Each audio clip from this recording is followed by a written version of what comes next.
Hello everyone and welcome back to the Unexplained Diaries. Here on this channel I share real-life encounters with beings from beyond the skies to help you unwind and drift off to sleep. Before we dive in, I would love to hear from you. Leave a comment and let me know where you're tuning in from. Now, find a comfortable spot, relax, and let's begin. It started while I was standing in the kitchen rinsing a mug. I remember because the water was running, and at first I thought the sound was coming from pipes. My name's Mark. I live alone in a small semi-detached place, nothing unusual about it. Old enough to creak a bit, but not in a way that ever bothered me. The sound was low, not loud enough to grab your attention right away, just something you notice after a second, like it's always been there. I turned the tap off. The hum stayed, it didn't echo, didn't bounce around the room, it felt contained, like it was above me. I stood still, listening. The pitch was steady, not electrical exactly, but close, smoother. No vibration through the floor or walls, just the sound itself. I looked up at the ceiling without thinking. Plain plaster, no lights on, no visible source. I moved into the hallway. The hum followed. Same volume, same tone.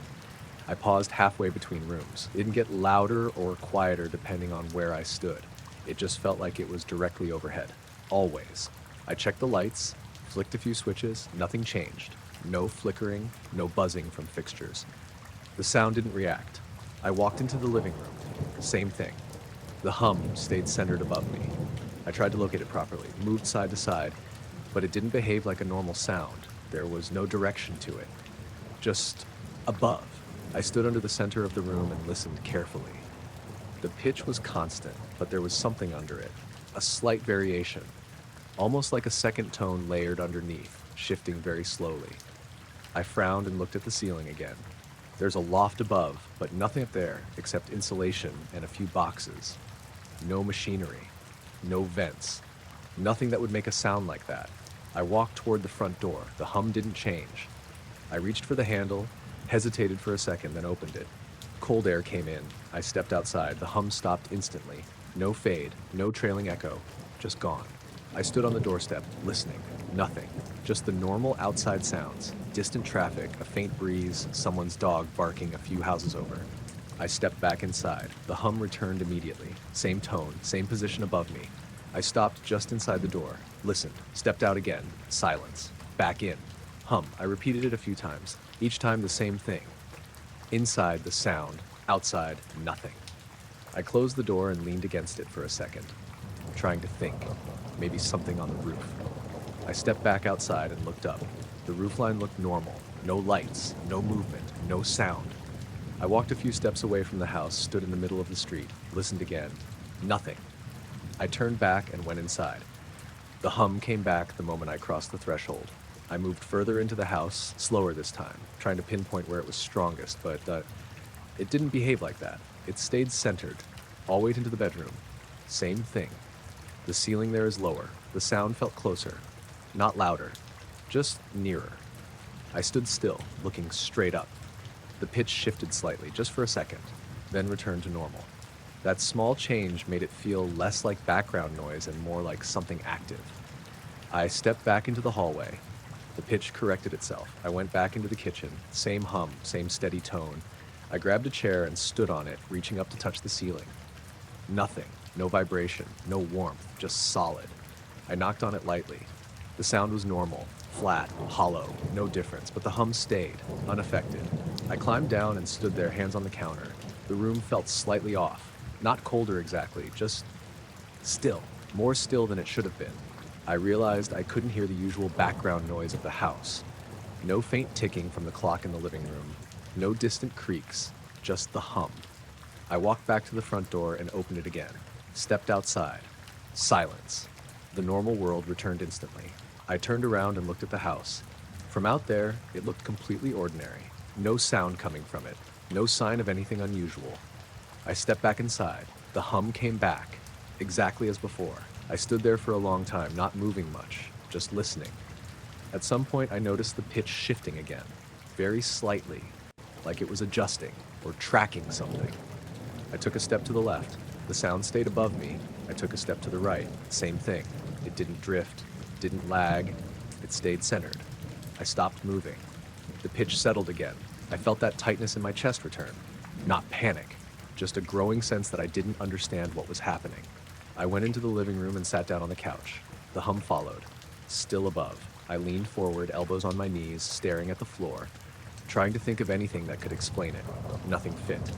After a while, I stood up and went back to the door, opened it, stepped outside. Silence. I stayed there for a minute longer this time, listening to the normal sounds, grounding myself. Then I stepped back in. The hum returned, unchanged, like it had been waiting. I stood just inside the doorway, looking up at the ceiling again. The pitch shifted slightly one more time, then settled. And I realized it wasn't just that the sound stopped when I stepped outside, it was how precisely it came back. The moment I crossed into the house, like whatever it was, wasn't above the building. It was above me.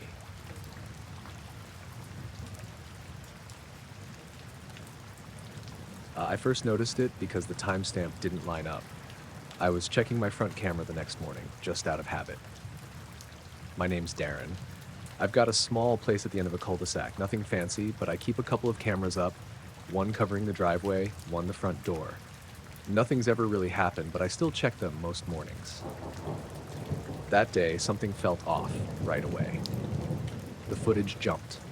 Not a full skip like a glitch or missing chunk, just a slight inconsistency in the time. I rewound it and played it again. At 3:14:22, everything looked normal. Driveway empty, street quiet. Then there was a brief distortion. The image warped for a fraction of a second, like a ripple passing through it. Then the next frame showed 3:4:29, 7 seconds gone. I paused it, went back again. Same thing, normal frame, ripple. Then time jump. No transition, no obvious reason. I leaned closer to the screen. The ripple wasn't like static, it wasn't digital noise. It looked physical, like something had passed in front of the camera lens, but not close to it, further out. The way the image bent suggested depth. I watched it again, slower, frame by frame.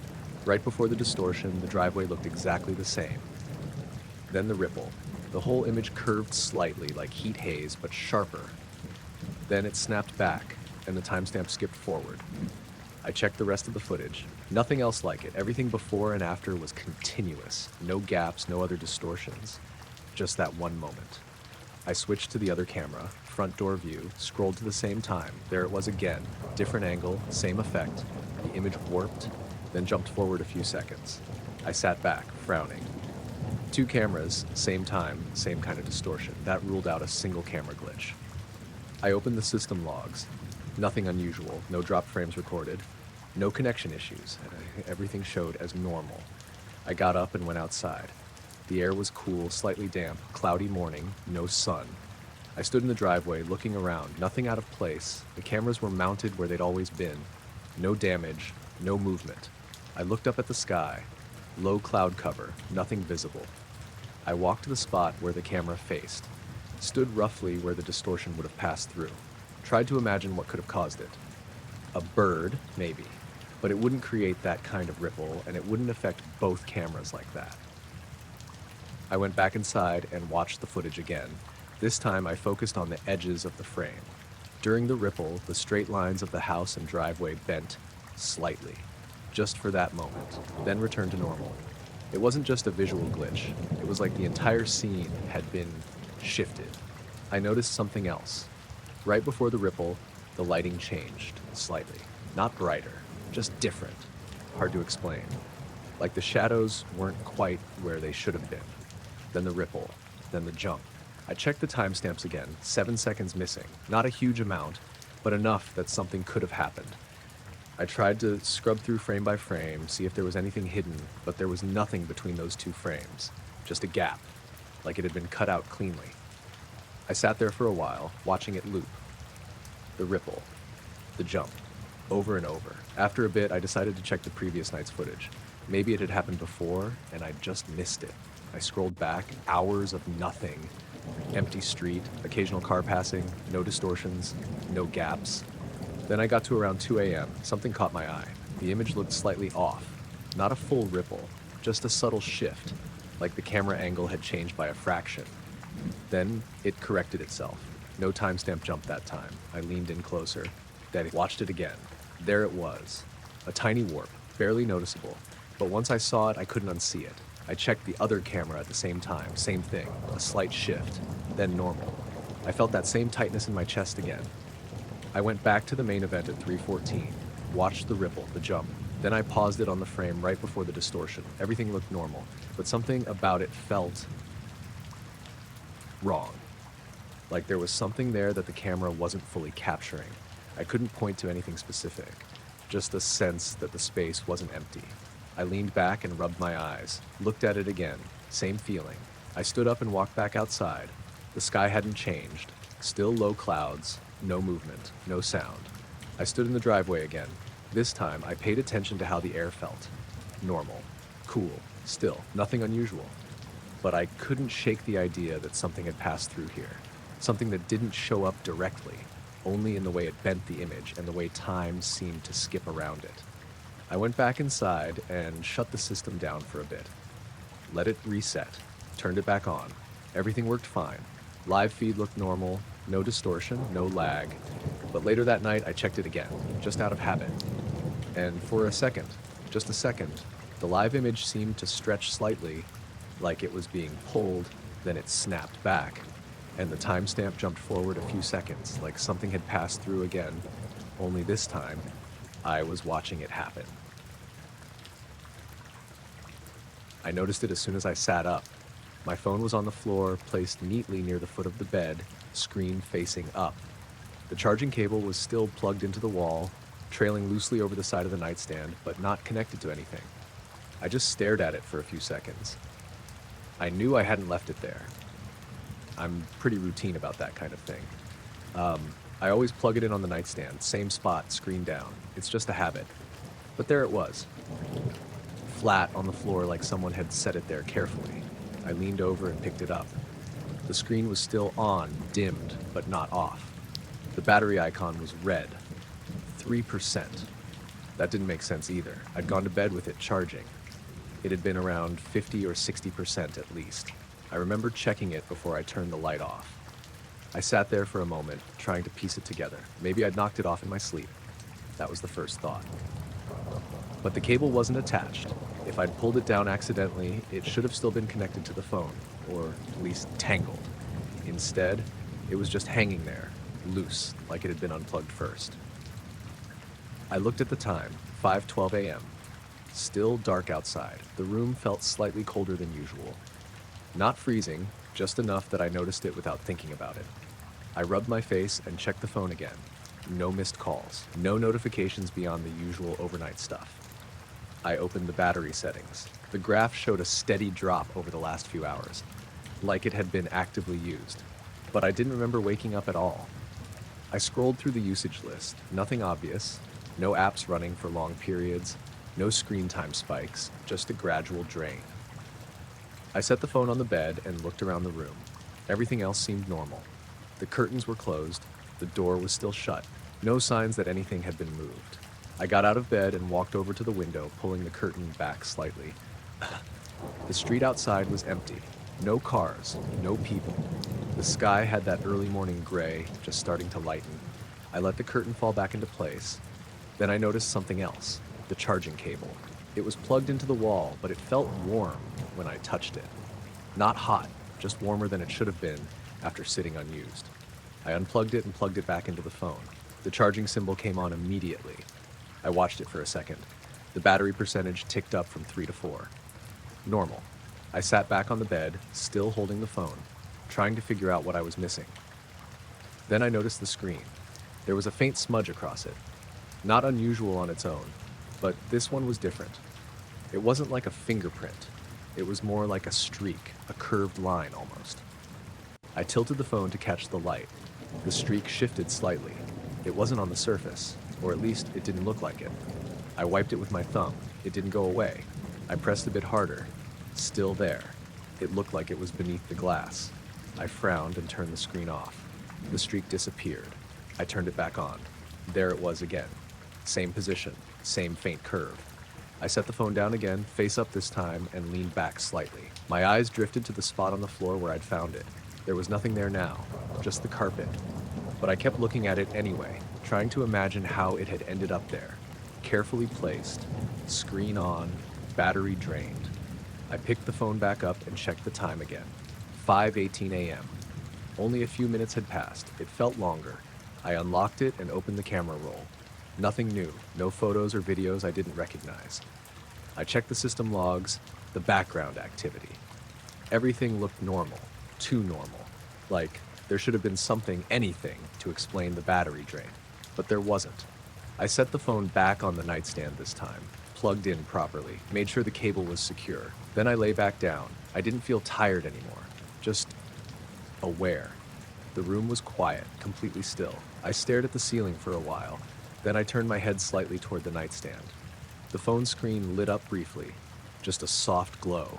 No notification sound, no vibration, just the screen turning on for a second, then dimming again. I sat up immediately, reached over and picked it up. No new notifications, no reason for the screen to have turned on. I checked the battery, 5% now, still charging. I locked the screen and set it back down. This time I didn't take my eyes off it. A minute passed. Nothing happened. Then, very faintly, I thought I heard something. Not from the phone. From somewhere in the room, a soft sound like fabric shifting. I turned my head slowly. The room looked the same, nothing out of place. I held still, listening. The sound didn't come again. I looked back at the phone. The screen was dark, charging, normal. I stayed sitting up for a while longer, watching, waiting. Eventually, the light outside started to come in more clearly. Morning. Everything looked ordinary again. I got up, got ready for the day, tried to move past it. But before I left the room, I looked down at the floor one more time at the spot where the phone had been. And for a second, just a second, I had the strong sense that it hadn't fallen there. It had been put there, like someone had needed it and then put it back down, exactly where I'd find it. I noticed it because everything else was so still. I'd driven out to a lay-by just outside a small village where the streetlights don't reach. My name's Ryan. I go out there sometimes when the sky's clear just to sit and look up for a bit. That night was cold, no clouds at all. You could see a lot more stars than usual. The kind of sky where you start picking out patterns without trying. I had the car off, window cracked, leaning back in the seat. No music, just quiet. I'd been there maybe 15 minutes when I saw it. One star dimmed, just slightly. Not like it went out, just dipped. Then it brightened again. I blinked, thinking I'd imagined it. Stars flicker sometimes, I know that. Atmosphere, whatever. But this felt different. It wasn't a twinkle. It was more deliberate. Like something had blocked it for a moment. I leaned forward a bit, trying to find the exact same spot in the sky. It took a second, but I found it. A small cluster near the edge of the windshield. I fixed my eyes on it. Waited. Nothing happened. Everything looked normal again. I relaxed back slightly, told myself it was just my eyes adjusting. Then it happened again. Same star, same slight dimming, same quick return. This time I didn't blink. I watched it clearly, and I knew it wasn't random. I sat up straighter, resting my elbows on the steering wheel, focused. There were no clouds, no planes, no satellites crossing that area, just empty space and that one star. I once waited. A minute passed, then two. Nothing. I almost looked away. Then, again, a dim, a return. Exactly the same. I felt a tightness in my chest. Not panic, just that feeling when something doesn't add up. I scanned the surrounding stars, all steady, no movement, no dimming anywhere else, just that one point. I checked the edges of the windshield. Maybe there was something on the glass, a smudge, a bug. But when I shifted my head slightly, the star stayed in place, perfectly aligned with the others. I opened the car door and stepped out. The air was colder than I expected, still completely quiet. I walked a few steps away from the car, looking up. Found the same cluster again. There it was. Same star. I held still, then it dimmed again, right in front of me. I exhaled slowly, realizing I'd been holding my breath. This time, I noticed something else. Right before it dimmed, there was a slight distortion around it. Not visible unless you were really focusing, like a faint blur. Then the star dipped. Then it came back. I took a step forward without thinking. The gravel shifted under my shoe. The sound felt too loud in the silence. I stopped. The sky didn't change. The star stayed steady for a moment. Then it dimmed again. But this time it wasn't exactly the same. It lasted a fraction longer, maybe half a second more, and the distortion around it was clearer. Like something had passed in front of it. Then it dimmed again. something that didn't reflect light, just bent it slightly. I felt my hands get cold, not from the air, from something else. I looked around instinctively. The road behind me was empty. No headlights, no movement, just darkness stretching out. I looked back up. The star was steady again. I kept watching. Seconds passed, then another dim, another return. This time I noticed the pattern. It wasn't random timing, it was spaced. Not evenly, but not chaotic either. Like whatever was passing in front of it was moving. Slowly. I shifted my position again, stepping a little to the left, trying to change the angle. The star didn't move relative to the others, but when it dimmed again, the distortion seemed slightly offset, as if I was seeing it from a different side. I swallowed, suddenly aware of how alone I was out there. No houses nearby, no sound of anything, just me and the sky. I took a step back toward the car. Didn't want to be standing out in the open anymore. The star dimmed again, and this time I thought I saw something between me and it. Not a shape, just a slight absence, like the space there wasn't empty. Then it was gone. The star returned to normal brightness. I got back into the car and shut the door quietly. Sat there, still looking up through the windshield. My heart was beating faster now. I didn't start the engine. Didn't want to break the silence. I kept watching. The star stayed steady for a while. No dimming, no distortion. Just a normal point of light again. I waited. 5 minutes, maybe more. Nothing else happened. Eventually I started the car. The engine sounded louder than it should have. I kept glancing up as I pulled out of the lay-by. The star was still there, unchanged. By the time I got back onto the main road, I couldn't pick it out anymore. Too many angles, too much movement, just a sky full of stars again. But as I drove, I kept thinking about how it didn't flicker like the others. It dimmed, as if something had crossed directly in front of it. Something I couldn't see, except for the way it interrupted the light behind it. I noticed the sound before I noticed anything else. It was late, not fully night, but well past the time anyone else would be out. Around 11:30, maybe. I'd gone for a walk because I couldn't settle. My name's Lewis. I live near the edge of a small town where the pavement turns into a narrow path that runs alongside a field. It's usually quiet out there. That night was still. No wind, no traffic, just the faint background noise you get from houses far off. Then I heard it, a low hum. Soft enough that I almost missed it at first. It wasn't coming from behind me or to the side. It was ahead, somewhere along the path. I slowed down slightly, trying to place it. It wasn't mechanical, not like a generator or a car idling. It was smoother than that, almost like a tone, steady. I kept walking. The sound stayed ahead, not getting louder, not getting quieter, just there, like I was following it without closing the distance. I frowned and picked up my pace a bit. The hum didn't change, it didn't react. Still the same volume, same tone. I stopped. The sound stopped instantly. No fade, no echo, just gone. I stood still, listening. Nothing. The silence felt heavier without it. I took a step forward. The hum came back.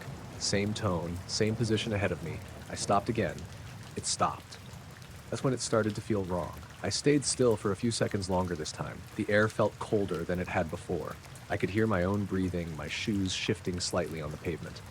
But nothing else. I took another step. The hum returned immediately. It wasn't like it restarted. It was just there again, as if it had been waiting. I kept walking slower now, careful, trying to listen closely. The sound didn't drift or wobble. It stayed fixed ahead, always just out of reach. I looked around. The field to my left was dark, flat, nothing moving. To my right, a line of trees separated the path from a few houses further back. No lights on in any of them. No signs of anyone. I kept walking. The hum continued. Then I noticed something else. It wasn't just a single tone. There was a slight variation, a faint pulsing underneath it. Slow, barely noticeable, like it was layered. I tried to focus on that, but every time I did, it seemed to flatten back into a single hum again. I stopped. Silence. I turned around, walked a few steps back the way I came. Nothing. No hum behind me. I turned forward again and took a step. The hum returned instantly, ahead, exactly where it had been. I felt a tightness in my chest, not panic, just unease, like I'd stepped into something without realizing it. I kept moving. The path curved slightly ahead, disappearing between the trees. The hum followed that curve, staying just beyond where I could see. I sped up again, not running, just walking faster. Still no change in volume, still no way to get closer. I slowed, the hum stayed the same. Then I noticed the trees. The edges of them looked off. Not moving, just slightly blurred. Like my eyes weren't focusing properly on them. I blinked a few times, looked away, then back. The blur was gone. Everything looked normal again. I kept walking. The hum continued. Then, for a second, it shifted. Not location, pitch. It dipped slightly, then returned to normal. That small change made it feel less like background noise and more like something intentional. I stopped again. Silence. I stood there longer this time. 10 seconds, maybe more. Nothing. I started walking again. The hum came back, but this time it felt closer, not louder, just nearer. Like the space between me and it had shortened. I slowed my steps, trying to gauge it. The distance didn't change again, still just out of reach. I reached the curve in the path, the part where it narrows between the trees. I hesitated. The hum was just beyond it, steady, waiting. I took a step into the darker section. The trees blocked out what little ambient light there was. The path felt tighter, the air colder. The hum didn't change. I stopped. Silence. I looked behind me. The open stretch of path was visible again, faintly lit, safe, normal. I looked forward, just darkness between the trees. And that hum, waiting for me to move again. I didn't want to go further, but I didn't want to stand there either. I took a step back, no sound. Another step back, still nothing. I turned around and started walking the way I came. No hum, no variation, just the quiet of the night. I kept walking until I was back near the road. Streetlights in the distance, a car passing far off. Normal sounds. I stopped once more, waited, nothing came back. I stood there for a while, listening, but the hum didn't return. I walked home after that, faster than I usually would. Kept glancing over my shoulder. Nothing followed, nothing changed. But even now, when I think about it, it wasn't just that the sound stopped when I stopped, it was how it stayed ahead of me. Like it knew exactly where I was going, and never let me get close enough to see what was making it. I was halfway through the drive when I saw it happen the first time. It was late, close to 2 a.m., and I was on a long straight road that cuts through open farmland. My name's Aaron. I'd been visiting a friend in a nearby town and decided to head back instead of staying over. There's a stretch on that route where you don't see anything for miles.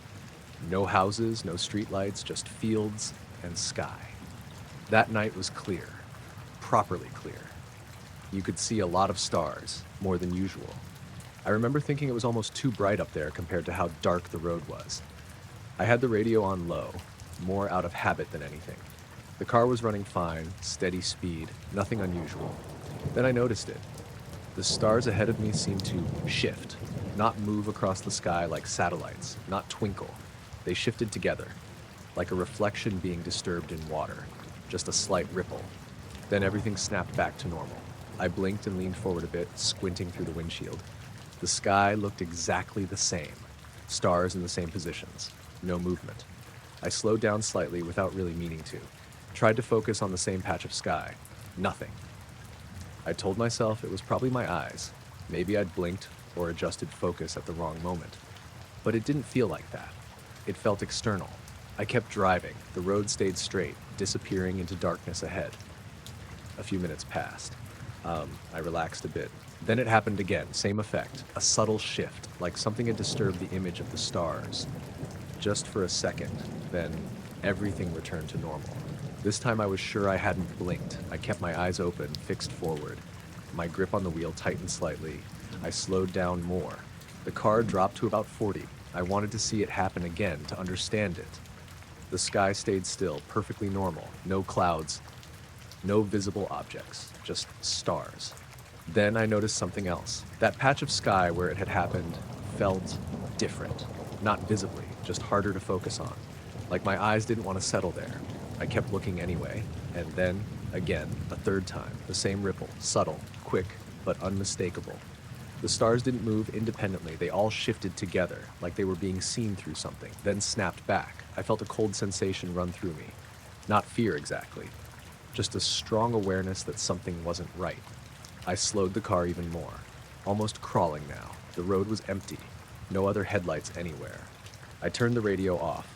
The silence inside the car became noticeable, just the engine and the tires on the road. I leaned forward slightly, trying to get a better view. The windshield looked clean, no smudges, no reflections, nothing that could cause that effect. I even shifted my head slightly left and right. The stars stayed fixed until they didn't. Another ripple. This time, I caught something else. Right before the shift, there was a faint distortion, like a transparent layer moving across the sky, almost invisible. Then the stars bent around it. Then everything returned. I exhaled slowly, realizing I'd been holding my breath. I didn't want to stop the car, didn't want to get out. Something about the way it moved made me feel like it was above the road, not far, not high up, closer than it should have been. I kept driving, a little faster now. The distortion stayed ahead of me, always in front, never behind. Every so often, it would pass through that same patch of sky, and the stars would shift, then settle. I tried to track it, but it didn't have a clear shape, just a slight bending of light, a moving absence. I glanced at the edges of the road. The fields were dark, barely visible, nothing moving out there, no signs of anything else. I looked back up. The distortion was still ahead, and then, without warning, it changed. The ripple was stronger, more noticeable. The stars bent more sharply for a fraction of a second, then snapped back harder than before. I flinched slightly. The car drifted a bit before I corrected it. My heart was beating faster now. I gripped the wheel tighter and focused on the road. When I looked up again, the distortion was gone, completely. The sky looked normal, clear, still, no shifting, no bending. I drove for another few minutes. Nothing else happened. The stars stayed fixed, unmoving. Eventually, I reached a more populated stretch. Streetlights appeared, a few houses. A car passed in the opposite direction. Normal things. I kept driving until I got home. Parked in the driveway. Sat there for a minute before turning the engine off. I looked up one last time.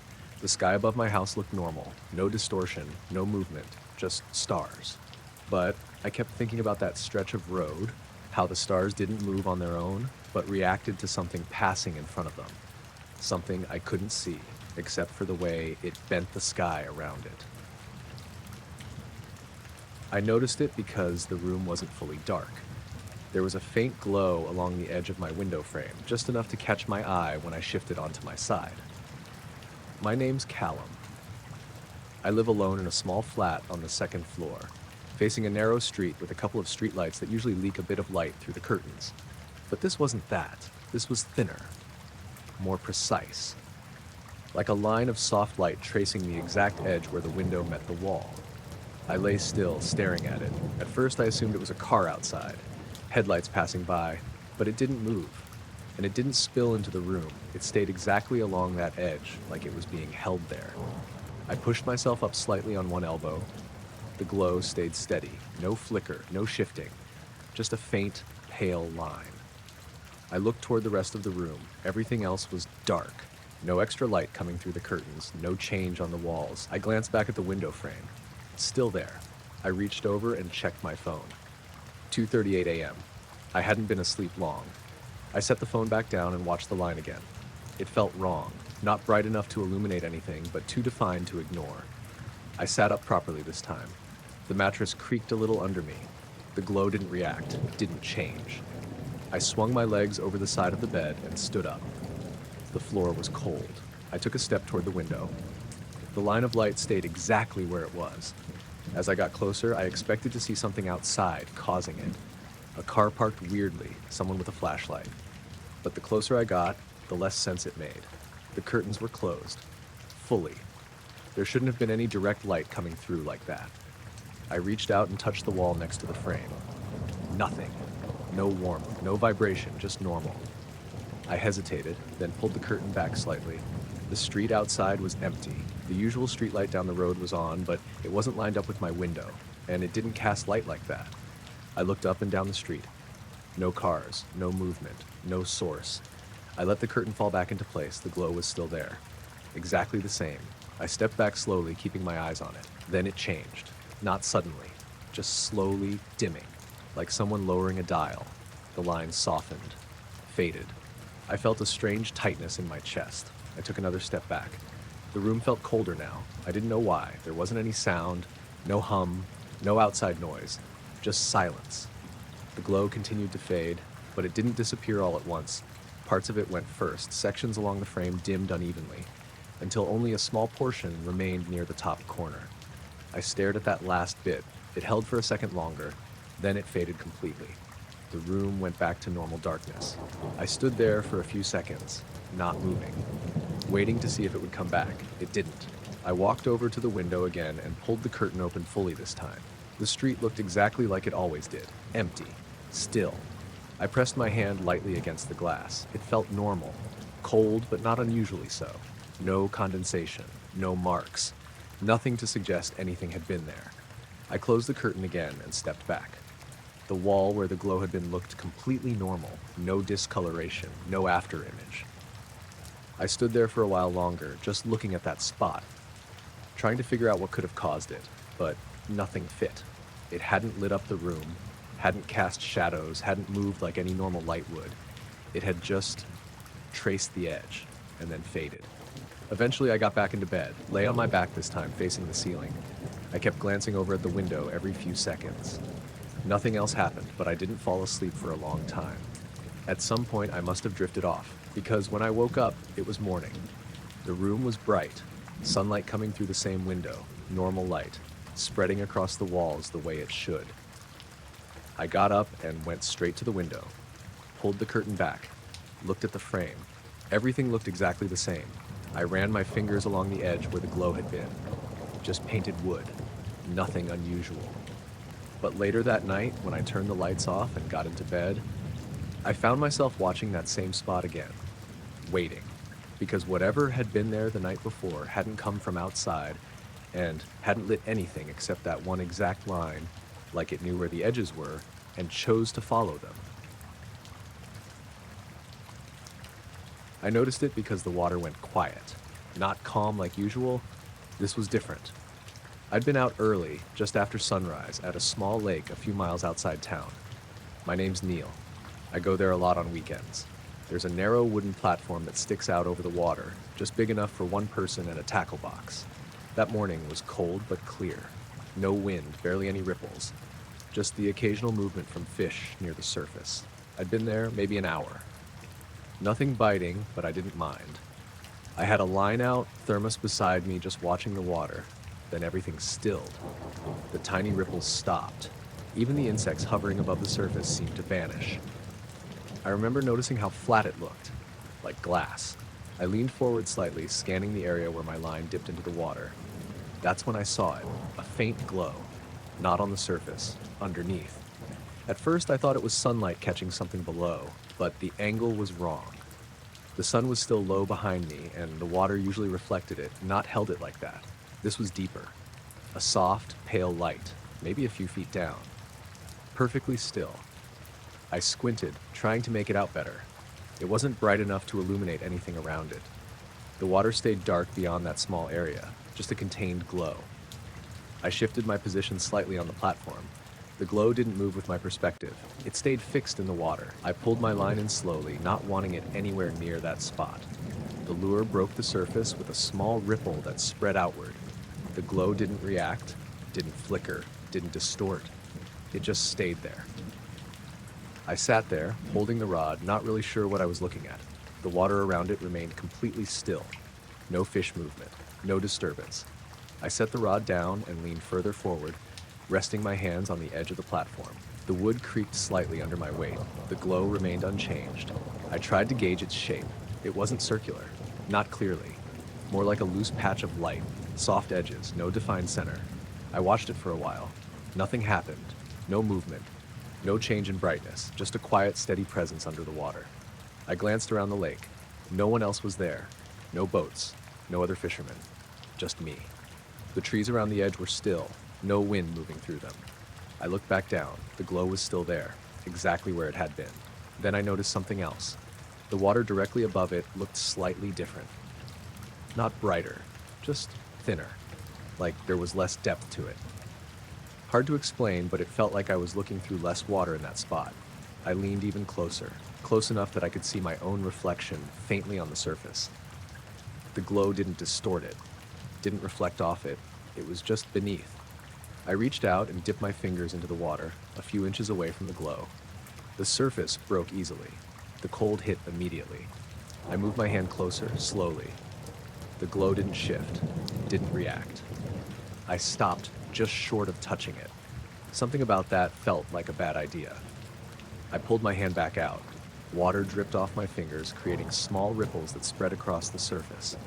When they reached the area above the glow, they didn't behave normally. They didn't reflect or break the light. They just passed over it, like it wasn't interacting with the surface at all. I wiped my hand on my jeans and sat back slightly.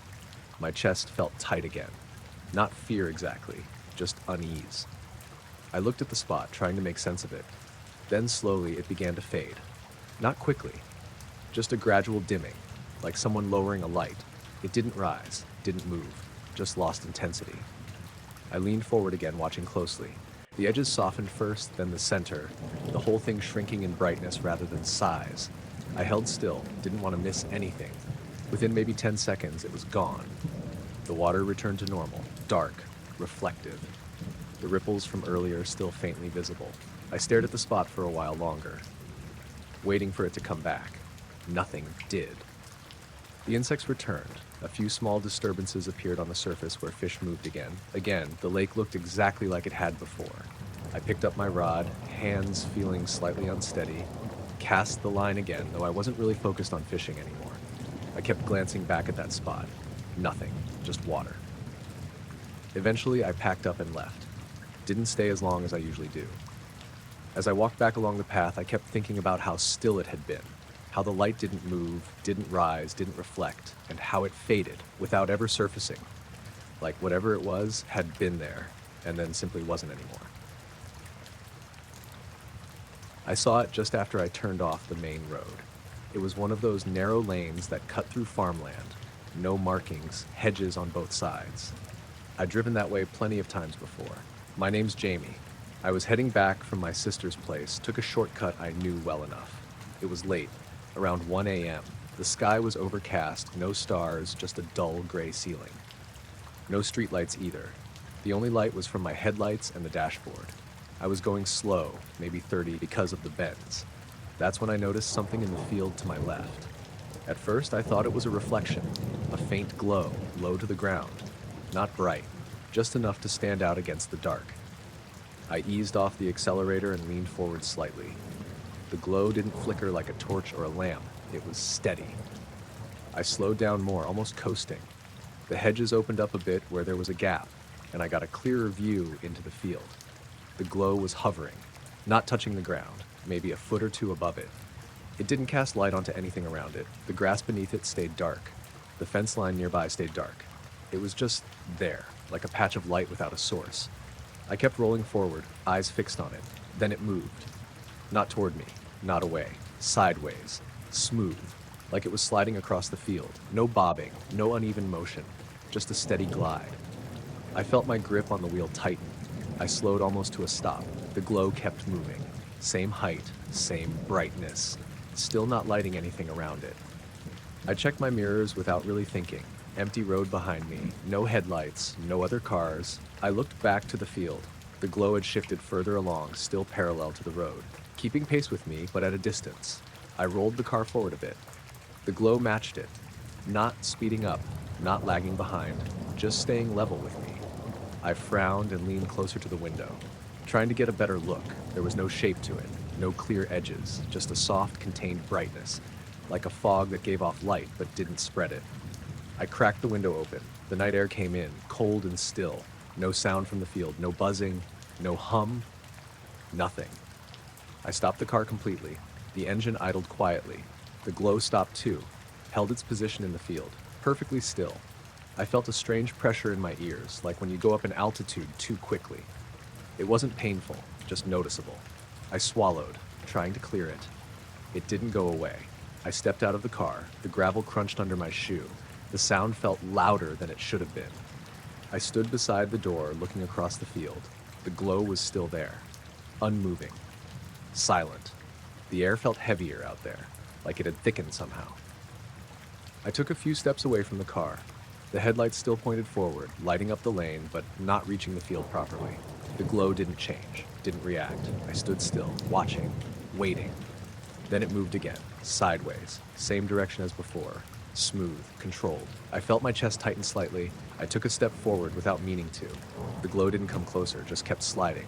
I realized it wasn't reacting to me, or if it was, it wasn't obvious. I stopped. It kept moving. Then I noticed something else. The grass behind it looked wrong. Not lit, just slightly off. Like the darkness there wasn't as solid, as if something had passed over it. I blinked and looked again. It looked normal. The glow continued. I checked the sky, still overcast, no breaks in the clouds, no moonlight, nothing that could explain it. I looked back at the glow. It slowed, then stopped. Hovered there for a second. Then, without changing brightness, it just faded. Not instantly, but steadily, like it was being turned down, until it was gone. The field went completely dark. No trace of it left. I stood there for a few seconds, staring at the spot, waiting for it to come back. Nothing. The pressure in my ears eased. The air felt normal again. I got back into the car, shut the door, sat there for a moment, then I started driving again. Slow at first. Eyes on the field, nothing else appeared, no movement, no glow, just empty farmland. By the time I reached the end of the lane, everything felt normal again. But as I drove the rest of the way home, I kept thinking about how it moved. Not like something floating, but like it was following a path, one that didn't care about the ground beneath it, or the light it should have been casting, just sliding sideways through the dark, like it belonged there more than anything else did. I woke up before my alarm, just suddenly aware of the room. Not like when you wake up slowly and stretch or check the time. It was immediate. Eyes open, heart already going a bit faster than normal, like I'd missed something. I didn't move at first, just lay there, staring at the ceiling. My name's Daniel. I live in a second-floor flat, nothing unusual about it. Quiet street, not much happens at night. I keep my bedroom simple, bed against the wall, small desk, window across from it with heavy curtains I always close before sleeping. That was the first thing that felt off. There was light in the room. Faint, but enough that I could see the edges of things without my eyes adjusting much. Streetlight, I thought at first, but the angle was wrong. I turned my head slowly toward the window. The curtains weren't fully closed. There was a gap, maybe 6 inches wide, just enough for a strip of pale light to come through. I stared at it for a few seconds, trying to remember if I'd left them like that. I was pretty sure I hadn't. I always pulled them tight, mostly out of habit. I lay there, still not moving, just watching that strip of light. The feeling didn't go away. That sense that I'd woken up because something had been happening. Not a noise exactly, more like presence. I pushed myself up slowly, sitting on the edge of the bed. The room felt normal temperature-wise. No drafts. No obvious reason for the curtains to have shifted. I stood up and walked toward the window. Each step felt louder than it should have been. The floorboards creaked slightly under my weight. I reached the window and looked at the curtains. They were parted unevenly. Not like they'd just slipped. More like one side had been pulled back slightly and not put back properly. I reached out and grabbed the edge, pulling it closed. The light disappeared, and the room went darker. I stood there for a moment, hands still on the fabric, listening. Nothing. No sound from outside. No footsteps. No voices. Just the usual faint hum of the building, plumbing somewhere, distant movement in other flats. I turned back toward the room. Everything looked the same as when I went to bed. Nothing out of place, but something still felt wrong. I walked to the door and opened it. The hallway was dark. I didn't usually leave lights on. I stepped out and flicked the switch. The light came on normally. I checked the front door. Still locked, chain in place, no sign it had been touched. I went into the kitchen, everything where it should be. Nothing moved, no windows open. I checked the bathroom, same thing, normal. I stood there for a second, hands on the sink, looking at my reflection. Trying to calm down a bit, it didn't feel like panic, just confusion, like I'd missed a step somewhere. I went back into the bedroom. The curtains were still closed, no light coming through. I sat on the bed again, looking at the window, trying to picture how they could have opened. There wasn't any strong wind that night. Even if there had been, the window was shut. I got up again and checked it. Locked. No gaps. No way for anything to push through. I touched the glass, cold normal. I pulled the curtain back slightly just to look outside. The street was empty. Streetlight casting that same pale glow across the pavement. No one around. No cars moving, nothing unusual. I let the curtain fall back into place, sat down again. That feeling still hadn't gone. It was weaker now, but still there. Like the room had settled back into place after something had disturbed it. I lay back down, staring at the ceiling again. Tried to slow my breathing. After a minute or two, I noticed something else. The air felt slightly different. Not colder, just moved. Like it had been recently disturbed. I sat up again, more quickly this time. Looked around, nothing. Everything still. I stood up and walked back to the window, pulled the curtain open all the way this time. Looked out again, still nothing. But as I stood there, I noticed something on the inside of the glass, near the center, a faint mark, like a smudge. Not big, maybe the size of a fingertip. I leaned closer. It wasn't something I recognized, not a handprint, not dirt, just a slightly clearer patch in the condensation, like something had touched it briefly. I reached out and pressed my own finger against the glass next to it. Compared the two. Mine was more defined, warmer. The other one looked older somehow, fainter. I wiped it away without thinking. The glass fogged slightly under my hand, then cleared again. I stood there, staring at the spot, trying to piece it together. The curtains, the light, the mark. None of it added up in a way that made sense. I pulled the curtains closed again, this time making sure they were fully sealed, edges tight, no gaps. I stood there for a few seconds longer, listening, waiting. Nothing happened. Eventually, I went back to bed, lay down again, stared at the ceiling. The feeling faded slowly, not all at once, just enough that I could eventually relax. But I didn't fall back asleep right away. I kept thinking about how I'd woken up. Not from a noise, not from a dream, just aware, like something had been there. And the only thing that had changed was the curtains, slightly open, just enough for something outside to have a clear view in. I saw it just past the bend, where the road dips slightly between two fields. I was driving back from my brother's place later than I meant to. My name's Callum. He lives out past a stretch of farmland, the kind of place where streetlights stop existing after a certain point. That night was thick with fog, the kind that sits low and doesn't really move. I had my high beams on, but they weren't doing much. The light just hit the fog and came back at me. Visibility was maybe 20-30 feet at best. I was going slow, no rush, just trying to stay on the road. That's when I noticed the light. At first, I thought it was a reflection, something catching my headlights at an angle. But it didn't flicker or shift the way reflections do. It just sat there, low to the ground, maybe a foot or two above it. Dim, pale, not bright enough to illuminate anything around it, just a soft glow. I eased off the accelerator a bit more. The light stayed in place. Didn't drift with the fog, didn't change shape, just hovered. I leaned forward slightly, squinting through the windshield. There were no houses nearby, no driveways, no parked cars, just open fields on both sides. The glow didn't look like anything I recognized. Not a headlight, not a phone, not a torch. It was too steady, too contained. I tapped the brakes lightly and slowed down more. The engine noise dropped, tires crunching softly over the damp road. The light didn't react, didn't move, didn't get brighter as I got closer. It stayed exactly the same. I remember thinking it might be someone standing there, holding something. But I couldn't see any shape behind it. No outline. Nothing blocking the fog. Just that light. I got within maybe 15 feet, close enough that I should have been able to see what was causing it. But there was still nothing, just empty air around it. The glow hovered there, almost level with my headlights. I felt that weird hesitation you get when something doesn't add up, like your brain is trying to force it into something normal. I slowed to almost a stop. The car idled quietly, the light stayed fixed. I checked my mirrors quickly. Nothing behind me. No other cars, no movement in the fields. I looked back at the light, still there.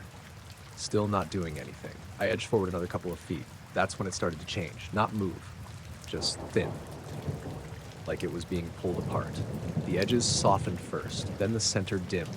It didn't rise or drop, didn't drift sideways, it just lost shape. Blending into the fog, I watched it closely. Within a second or two, it was gone, completely. No trace of it, just fog where it had been. I sat there, foot on the brake, staring at the empty space, waiting for something else to happen. Nothing did. The fog shifted slightly, but not because of wind. More like it was settling back into place.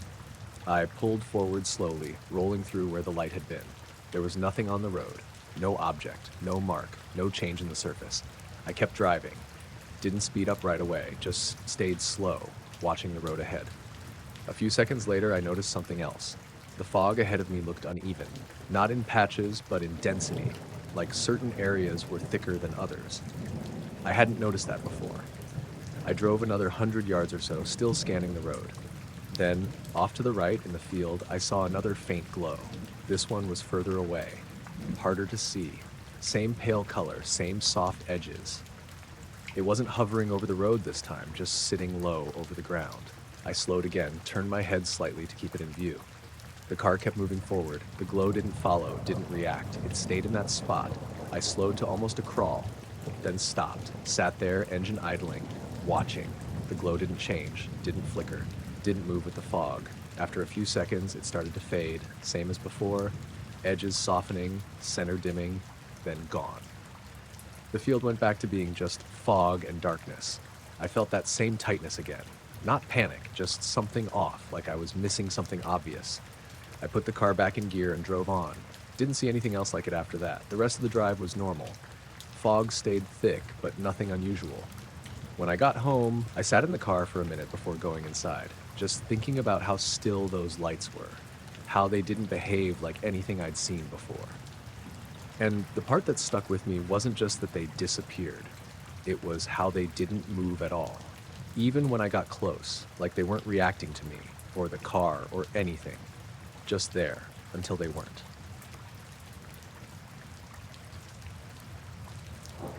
It happened just after I killed the fire. I was camping alone, about 2 hours into a forest area I'd been to before. My name's Ethan. It's not remote in a dramatic way, but once you're off the main trail, it gets quiet fast. No signal, no lights, just trees and whatever sounds come with them. That night was clear and dry. No wind, but not completely still either. You could hear the usual things, branches shifting somewhere, insects, something moving through leaves in the distance. I'd set up my tent just off a narrow clearing. Small fire pit, nothing big, just enough to cook and keep warm. Around 11 or so, I let the fire burn down and poured water over it. The last bit of steam drifted up, and I remember listening to it hiss. Then it stopped. Not just the fire, everything. The insects cut out first, then the distant rustling, then even the small sounds like leaves settling or the faint creak of trees. It wasn't gradual. It was immediate, like someone had turned something off. I stood there for a second, kettle still in my hand, waiting for something to come back. Nothing did. The silence wasn't normal. It felt dense, like it had weight. I set the kettle down slowly and looked around. The trees were still, not just unmoving, but fixed, like they weren't reacting to anything. I took a step back toward my tent. The ground crunched under my boot, louder than it should have been. The sound didn't carry. It just stopped around me. I paused, listening. Still nothing. That's when I noticed it. Between two trees, maybe 15 or 20 feet ahead, something shifted. Not a shape, more like a distortion, a faint shimmer.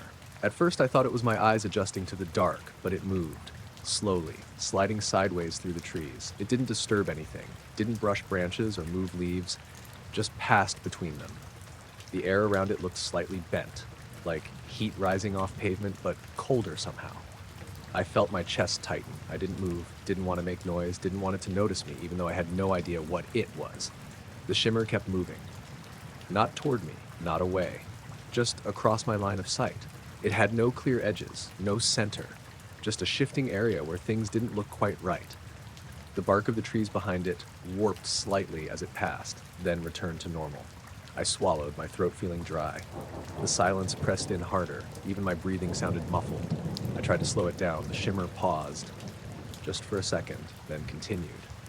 That small pause made it feel worse, like it had reacted to something. I stayed completely still, hands at my sides, heart beating faster now. It moved past the last tree in that line and into a slightly more open patch. For a moment it was clearer. The distortion spread wider there, still faint, still barely visible, but enough that I could track it. Then it started to fade. Not disappear instantly, just lose definition, like it was thinning out. I leaned forward slightly, trying to keep it in view. The shimmer broke into smaller patches, each one flickering faintly. Then those faded too, until there was nothing, just normal darkness between the trees again. I stood there, waiting. The silence held. For a few seconds more, nothing changed. Then, slowly, the sound came back. First, a faint insect buzz, then something moving in the leaves, then the distant creak of branches, all of it returning gradually, like someone turning a dial back up. I let out a breath I didn't realize I'd been holding. The air felt lighter again, less thick. I took a step forward, toward where the shimmer had been. Everything looked normal. The trees, the ground, no marks, no movement. I crouched down slightly, looking closer at the ground. Nothing out of place. I reached out and touched the trunk of the nearest tree. Cold, solid, real. I stood up and backed away slowly. Didn't want to turn my back on that spot just yet. Eventually, I stepped into my tent, zipped it up, sat there in the dark, listening. The normal sounds of the forest continued. Nothing else happened, but I didn't sleep much. Every time the wind picked up slightly or something shifted outside, I found myself staring at the fabric of the tent, waiting for that silence to drop again. And the thing that stayed with me wasn't just the shimmer, it was how everything else stopped first. Like whatever moved through those trees needed the world to go quiet before it passed through it.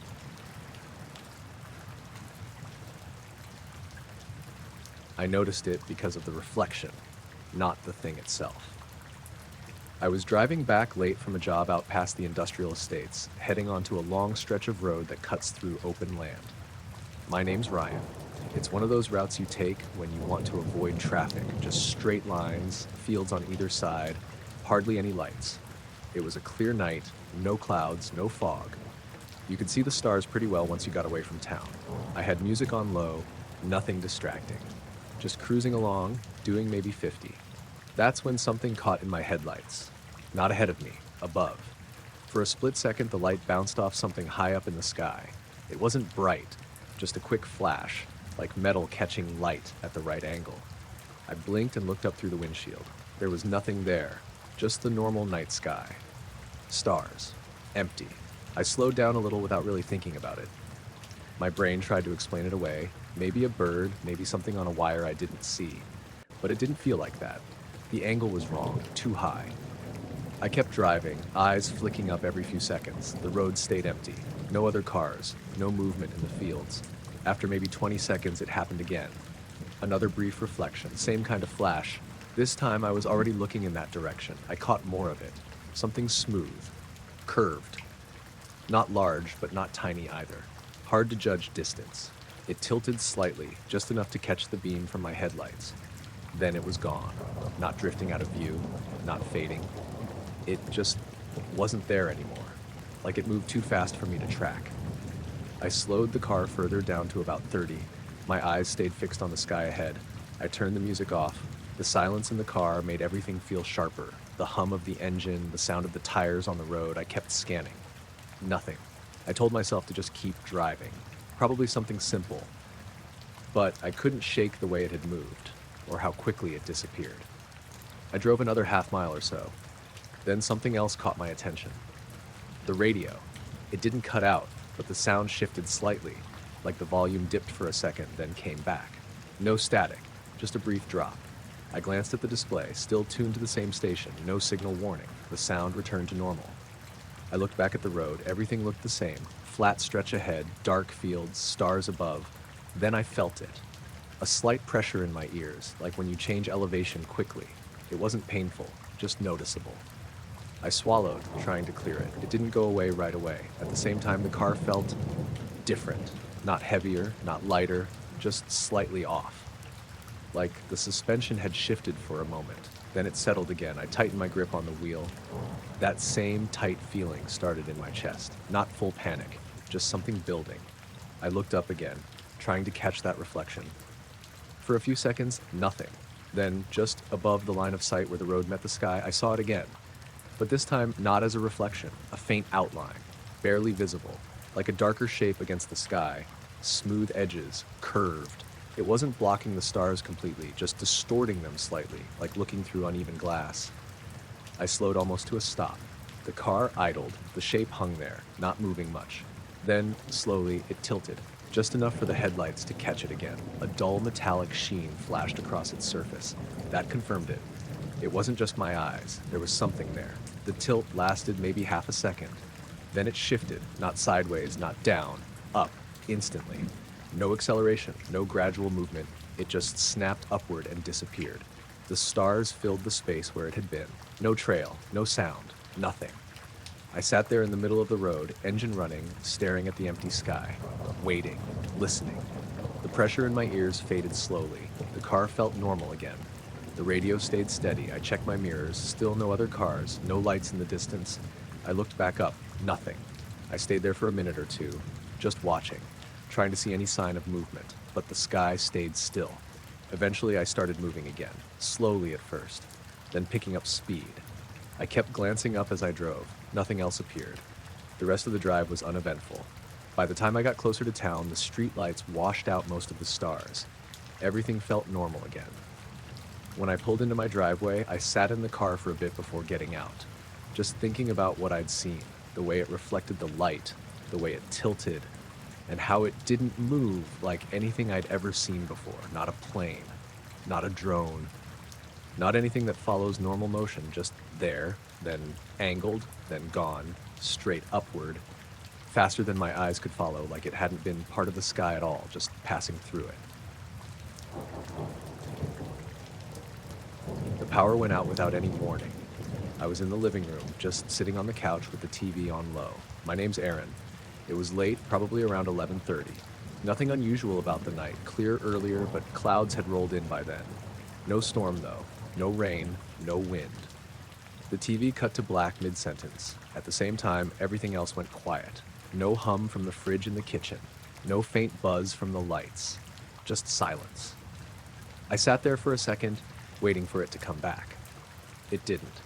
I checked my phone, still had battery but no signal bars at all. Not even one. That felt odd right away. Usually, even during outages, you get something. I stood up and walked to the window. The whole street was dark. No porch lights, no street lights, no glow from other houses. It was darker than it should have been. I pushed the curtain aside and looked out properly. That's when I noticed the clouds. They were glowing, not bright, just a faint, soft light. But it wasn't spread out like normal cloud cover catching city light. It was contained, a circular pattern right above the neighborhood, perfectly round. I frowned, trying to make sense of it. It didn't look like lightning. There was no flashing, no variation, just a steady, dim glow. I stepped back and grabbed a jacket, then headed outside. The air felt still, not cold, just flat, like there was no movement in it. I walked out onto the driveway and looked up again. The circle was clearer from outside, maybe a few hundred feet across, centered almost directly overhead. The edges were soft but defined. Inside the circle, the clouds were slightly brighter. Outside, they were completely dark. No gradual fade, just a difference. I stood there, staring, trying to see if it was moving. It wasn't. The whole thing stayed fixed, no drift with the clouds, no change in shape, just hanging there. I looked around the street. A couple of neighbors had come outside too. I saw Mrs. Keene across the road, standing near her gate, looking up. No one said anything. It felt like the kind of thing you don't want to break by speaking. I looked back at the sky. The glow hadn't changed. I took a few steps out into the street for a better view. The asphalt felt slightly warmer than I expected through my shoes. Not hot, just not as cool as the air. I stopped and listened. Nothing. No distant traffic. No wind. No background noise at all, just that quiet. I looked back up. The circle seemed closer. Not in distance exactly. More like it had more presence. Like I could feel it as much as see it. I rubbed my arms without thinking. There was a faint pressure in my ears, like being in a plane as it changes altitude. I swallowed. It didn't clear right away. I glanced back at the houses, still completely dark. No flickers of power returning. I looked at my phone again. Still no signal. I turned it off and back on. Nothing changed. And when I looked up again, I noticed something else. The center of the circle wasn't uniform. There was a slightly darker area right in the middle, faint, barely noticeable. But it was there. I focused on it, trying to see if it was a gap in the clouds or something behind them. It didn't move, didn't shift, just sat there. I took a few steps forward again, right into the middle of the road. The air felt thicker. Not hard to breathe, just heavier. I could hear my own breathing more clearly. The pressure in my ears increased slightly. I tilted my head, trying to pop them again. This time it worked, but only a little. I looked around. Mrs. Keene had gone back inside. The other houses were still dark. No one else outside anymore. I was alone in the street. I looked back up at the circle. Still there. Still glowing softly. Then, slowly, it started to fade. Not from the edges, from everywhere at once. The brightness dropped evenly, like someone lowering a dimmer switch. The darker spot in the center stayed visible a second longer. Then it faded too. Within maybe 10 seconds, the clouds were just clouds again. Dark, featureless, no sign of the circle. I stood there for a moment longer, waiting for it to come back. It didn't. The pressure in my ears eased. The air felt normal again. Then all at once the streetlights came back on, a dull flicker first, then steady. Lights in the houses followed. The low hum of electricity returned. Somewhere down the road, a car alarm chirped briefly as power reset. I looked at my phone. Signal bars came back, full. I stayed in the street for another minute, looking up at the sky, trying to see if there was anything left. Nothing. Just clouds. I went back inside eventually. Everything in the house was working again. Clocks blinking, needing to be reset. The TV came back on to whatever channel it had been on. But I didn't sit back down. I just stood there for a while, thinking about how the light had looked, how contained it was, how it didn't spread, didn't move with the clouds, and how it faded without leaving anything behind, like it had been placed there, just for that moment, and then taken away, without affecting anything else around it, except for the fact that, for that entire time, nothing else in the world seemed to exist. I noticed the compass first because it didn't feel like it was pointing wrong. It just wouldn't settle. I was about halfway along a ridge trail I'd done a few times before. My name's Aaron. It's a narrow path that runs along a high stretch overlooking a valley, mostly open rock with patches of scrub and short trees. Nothing too remote, but once you're up there, it feels isolated. It was late afternoon, getting close to dusk. The sky was clear, just starting to fade toward that dull blue before sunset drops behind the hills. I had my phone out for the map, but I also carry a small compass clipped to my pack, more out of habit than necessity.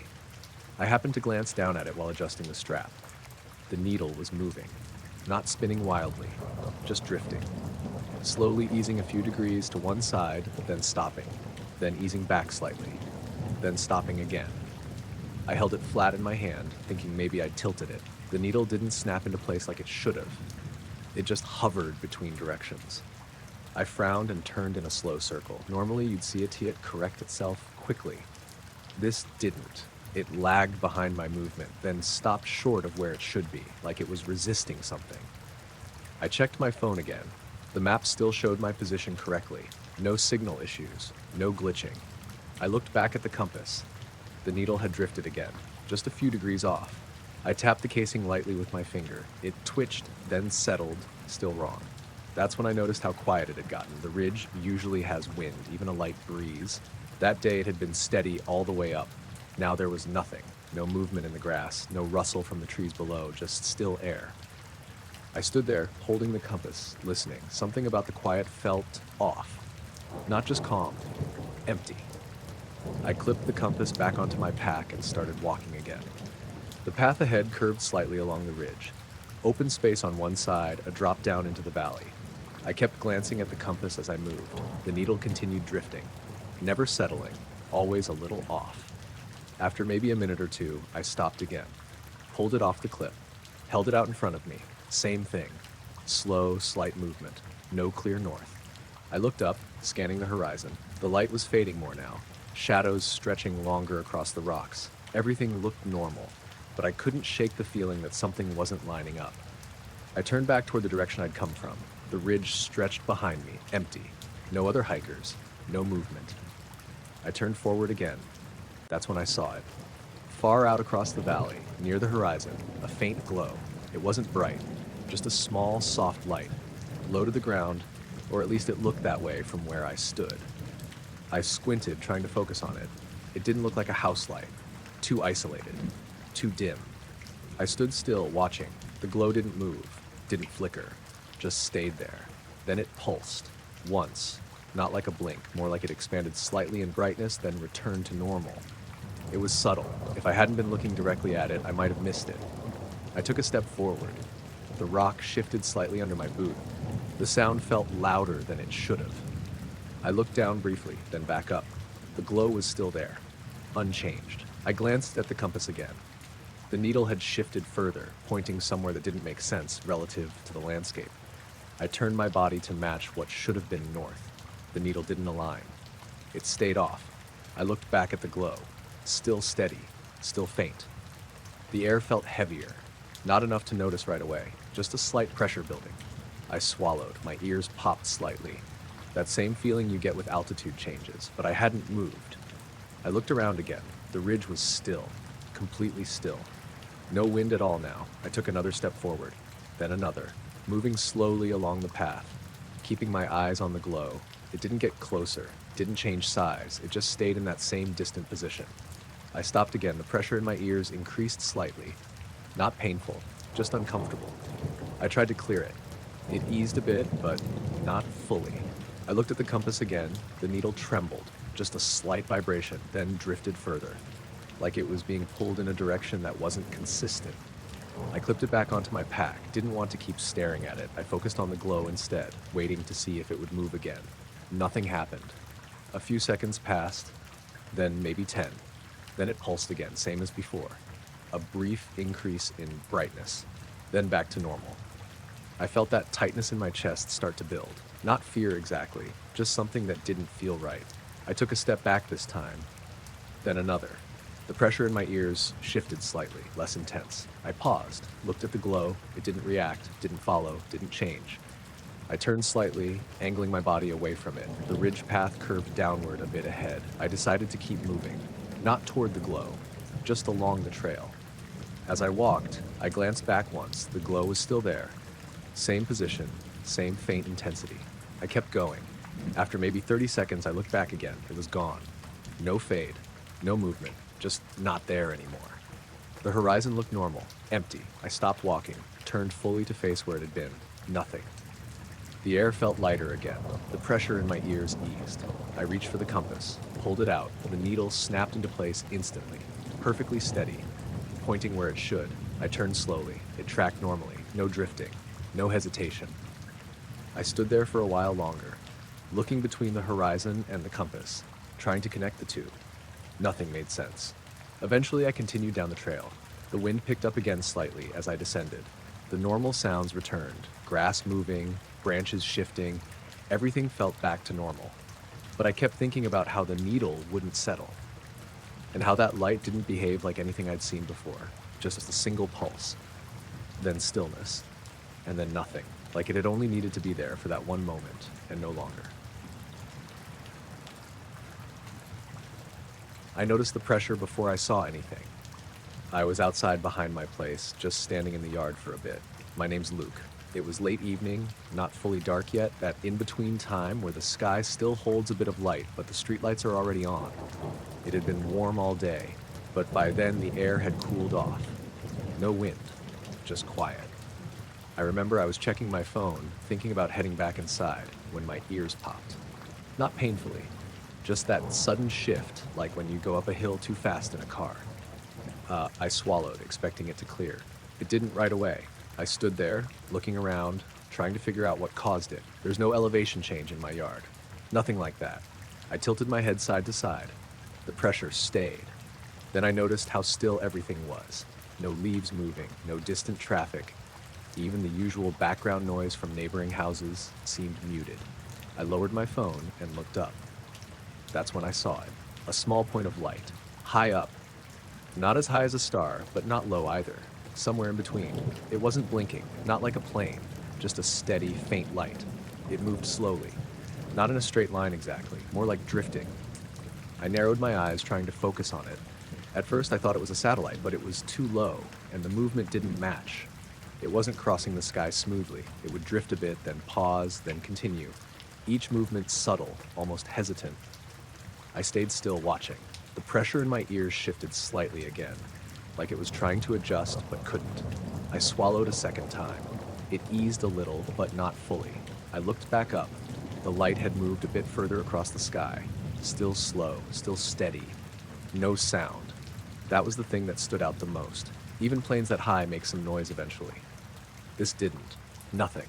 I stepped forward a few paces, trying to keep it centered in my view. The grass under my feet felt slightly damp, but I hadn't noticed any dew before. I stopped and looked up again. The light seemed slightly brighter now, not by much, just enough that I could tell it wasn't a star. It had a soft edge to it, not sharp. I felt that same tightness in my chest start to build, not fear exactly, more like unease, the kind you get when something doesn't behave the way it should. I checked my phone again, almost without thinking. No signal. Not even a flicker. That didn't make sense. I'd had full bars a second ago. I looked around. Everything else looked normal. Houses, fences, trees. But the quiet had deepened, like the sound was being held back. I looked up again. The light had stopped moving, just hung there. I held my breath without realizing it, waiting. It stayed still for a few seconds, then it shifted again. This time, more directly. Not drifting. A smooth, deliberate movement to the side. Then another pause. I took a step back. Didn't know why. Just felt like I should. The pressure in my ears increased suddenly, sharper this time. I winced and pressed my tongue to the roof of my mouth, trying to relieve it. It worked slightly, but the sensation stayed. I looked up again. The light had moved further, still silent, still steady. Then, without any buildup, it changed direction. Not a curve, not a gradual turn, just a sudden shift upward, faster than before, still no sound. I followed it with my eyes as best I could. It didn't streak like a shooting star, didn't leave a trail. It just moved, clean, direct. Then it slowed again, almost stopping, high enough now that it looked smaller, more like a star again. But I knew it wasn't. I stood there trying to keep track of it. Then it dimmed, just slightly, then brightened again, once. Then it faded, not quickly, just gradually losing intensity, until it blended into the rest of the sky. I kept staring at the spot, waiting for it to come back. It didn't. The pressure in my ears eased, the quiet lifted. I heard a car pass a few streets over. Leaves rustled slightly in a faint breeze. My phone buzzed in my hand. Signal bars back. Everything normal again. I stayed out there a few more minutes, looking up, trying to spot anything else. But the sky was just the sky again. Stars coming out more clearly as it got darker. Nothing moving. Eventually I went back inside. Closed the door behind me. The house felt normal. Sound returned fully. Light steady. But I kept thinking about how the pressure came first, before I even saw anything, and how that light moved. Not like something carried by wind, not like anything following a path, just drifting, pausing, then changing direction, like it was deciding where to go, without needing to follow anything at all. I felt it before I saw anything. I was parked in a lay-by just off a quiet road, engine off waiting to take a call. My name's Josh. It was late, maybe around midnight. No traffic, no houses nearby, just a stretch of road with fields on both sides. I had the radio on low, not really listening, just passing time. That's when the seat vibrated, not like a phone buzz or anything mechanical. It was deeper than that. A short, low tremor, like something passing through the car rather than coming from it. It lasted maybe a second, then stopped. I sat still, hands resting on the wheel, waiting to see if it would happen again. Nothing did. I glanced down at the dashboard. Everything looked normal. No warning lights, engine still off, radio still playing. I shifted slightly in the seat, trying to see if I'd imagined it. The car felt completely still now. I leaned forward a bit and looked out through the windshield. The road ahead was empty, dark.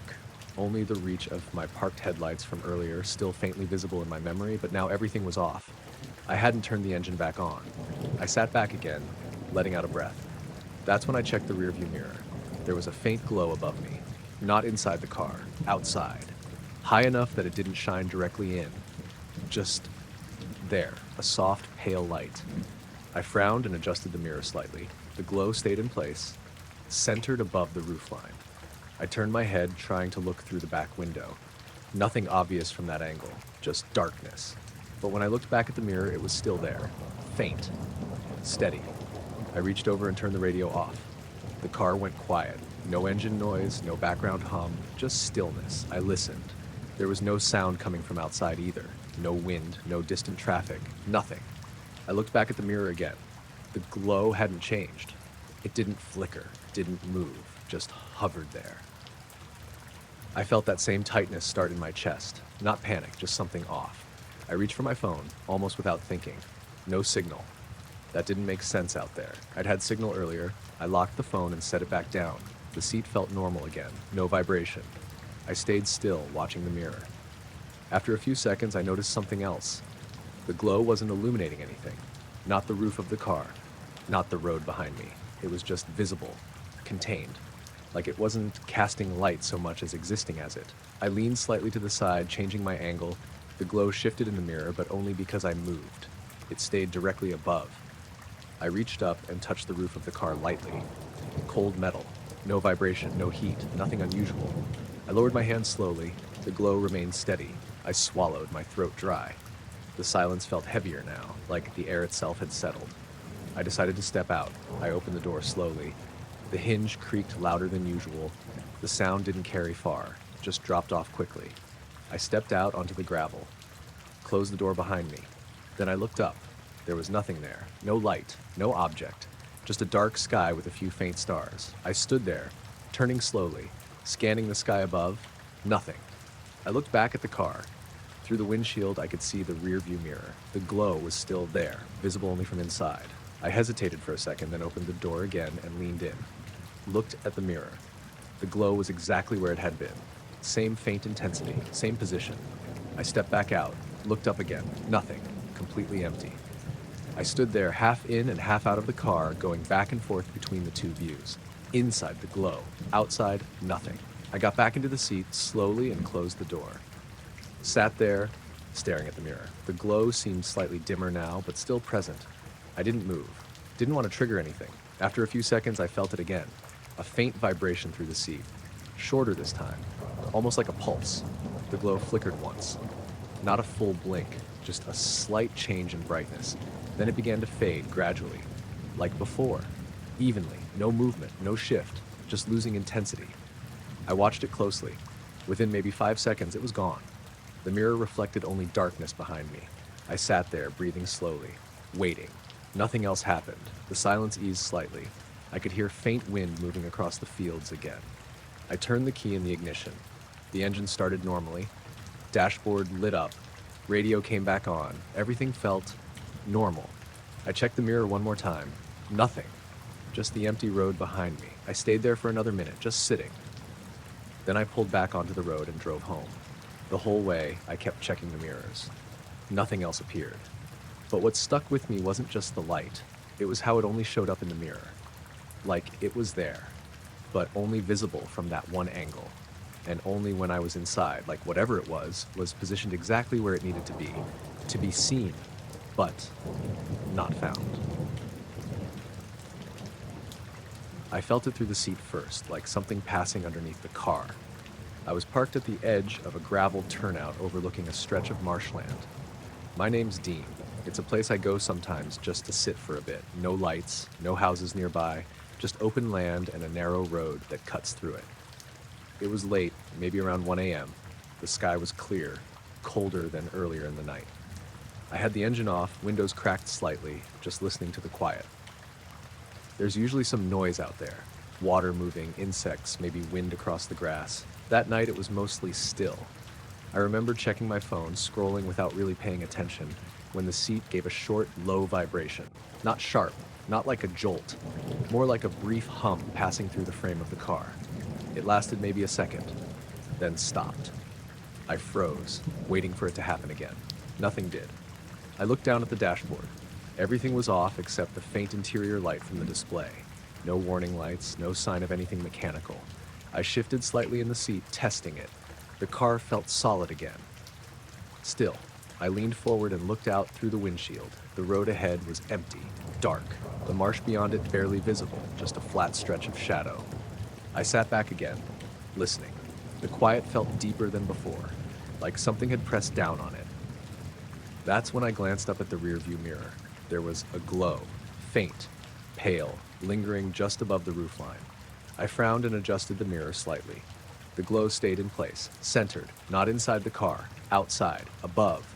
I turned my head slowly, trying to see it through the back window. Nothing, just darkness. The sky looked normal from that angle.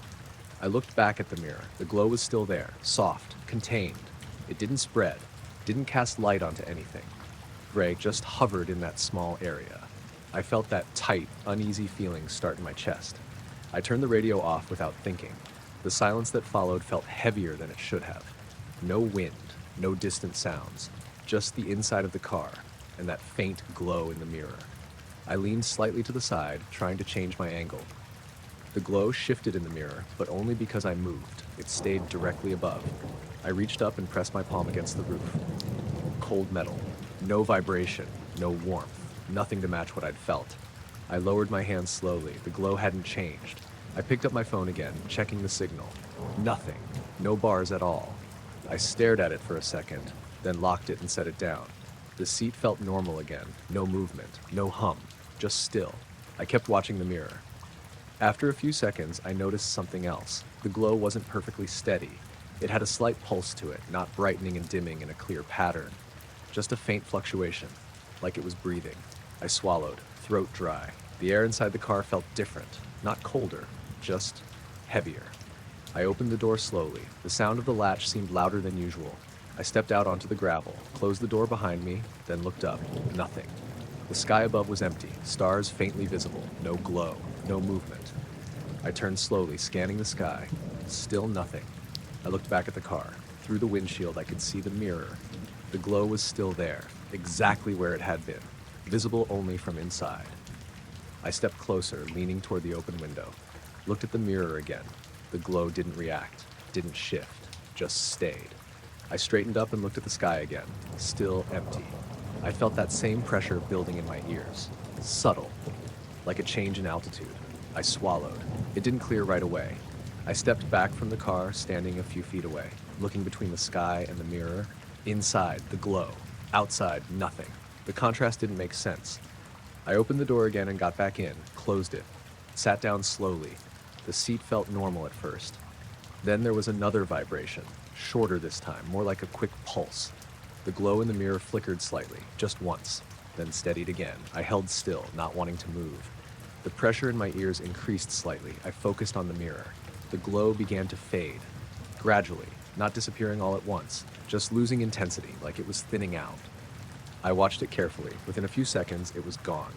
The mirror reflected only darkness behind me. The pressure in my ears eased. The air felt lighter again.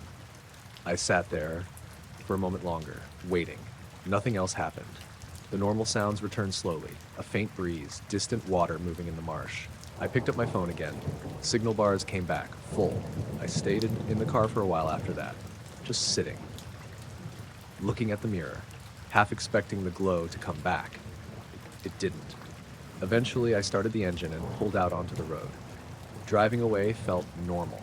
No more vibrations, no more silence. But I kept thinking about how the light was only visible from that one angle, like it wasn't meant to be seen directly, only reflected, only when I was inside, and how the vibration came from below, while the glow stayed above, like whatever it was, wasn't just in one place, but positioned around me in a way I couldn't fully see. I noticed it because I was already awake when I shouldn't have been. My name's Hannah. I was staying at my cousin's place for a few days, out near the edge of a coastal town. Not quite rural, but quiet enough that nights feel long and empty. Her house backs onto open fields that run down toward the cliffs. I woke up a little before sunrise, around 5 maybe. No alarm, just that kind of sudden clear wake-up where you're not groggy at all. The room was still dark, but not fully night dark. That faint early morning gray had started to settle in. I lay there for a minute, staring at the ceiling, trying to figure out what woke me. That's when I noticed the light. At first, I thought it was just dawn starting, but it didn't look right. It wasn't coming from the whole horizon. It was a strip, a narrow vertical band of light, like someone had drawn a line upward into the sky. I sat up slowly. The window faced out over the fields, so I had a clear view. The rest of the sky was still dark. Only that one section was brightening. I rubbed my eyes, thinking maybe it was just how my vision adjusted, but it stayed. A thin column of pale light stretching from the horizon upward. Not wide, maybe the width of my hand at arm's length. I got out of bed and walked over to the window. The glass felt cold under my fingers. I leaned in slightly, trying to get a better look. The strip wasn't flickering, it was steady, and it wasn't spreading. Normally, sunrise kind of glooms across the sky, gradually lighting everything. This wasn't doing that. It stayed confined to that one vertical line. I checked the time on my phone. 5:03. Still early, too early for full daylight. I looked back up. The strip had brightened slightly. Not a lot, just enough that it stood out more against the dark around it. The fields below were still mostly shadowed. The light didn't seem to be reaching the ground. It was just in the sky. I opened the window a crack. Cold air came in, still and quiet. No wind, no birds yet. Nothing. I leaned out slightly, looking up along the strip. It extended higher than I expected. Not all the way overhead, but far enough that it didn't feel like a normal source. I tried to see if there was anything at the top of it, any shape, any movement. There wasn't. Just the light. I stood there for a while, longer than I realized, watching it, waiting for it to change. It didn't. It stayed exactly the same. Then something shifted. The brightness increased again, but not outward, upward. The top of the strip seemed to pull higher, like the light was being drawn up, not expanding, retracting. I frowned, trying to track it. The bottom of the strip stayed near the horizon, but the upper part moved. Slowly at first, then a little faster. I stepped outside onto the small patio, barefoot on cold stone. The air felt heavier than it had a moment ago. I swallowed and my ears popped slightly. I stood there, looking straight ahead. The strip was definitely moving now, not drifting sideways, not fading out, pulling upward, like something was taking it back. The lower part began to dim as the upper part lifted. The whole thing shortened from the bottom up. I tried to focus on where it met the horizon. For a second, I thought I saw a faint glow at ground level, right where the strip started, but it was hard to tell. It could have just been the way the light hit the fields. The retraction sped up slightly, still smooth, no breaks, no flicker, just a continuous upward movement. I felt that pressure in my ears again, stronger this time, like being in a plane during descent, but I wasn't moving. I swallowed again. It eased a bit. I didn't take my eyes off the sky. The strip was halfway gone now, only the upper portion remained. The lower half had already faded into the normal darkness. Then within a few seconds, the remaining light pulled up completely. The strip narrowed as it rose, getting thinner, then thinner, until it was just a faint line near the top of the sky. And then it was gone. Not faded, gone. The sky snapped back to uniform darkness. I stood there for a moment, waiting for something else to happen. Nothing did. The air felt lighter again. The pressure in my ears disappeared. I looked at the horizon, normal now, just that faint pre-dawn gray starting to spread the way it should. Slowly, evenly. Birds started up a few minutes later. The usual early sounds. Everything felt ordinary again. I stayed outside until the real sunrise began, watched it come up the normal way, across the whole horizon, no lines, no gaps, just light spreading like it always does. I went back inside eventually and checked the time again. 5:11. Only a few minutes had passed. I tried to tell my cousin about it later. She said it was probably just some weird cloud or light trick, but there hadn't been any clouds, and it didn't behave like light should. It didn't spread, didn't reflect, didn't stay. It just appeared, held in that narrow space, and then lifted away like it had been placed there for a moment, and then taken back without leaving anything behind.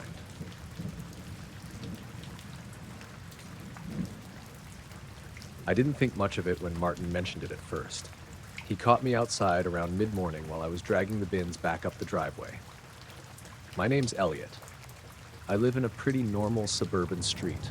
Semi-detached houses, small front gardens, nothing isolated. Martin lives 2 doors down. Retired, always out early, notices everything. He said, "You have something going on last night?" I asked what he meant, and he just pointed up over my roof. "Lights," he said, "just sitting there." I laughed a little, thinking he meant a drone or something. He shook his head. "No sound. Didn't move like that." I asked what time. "Late," he said.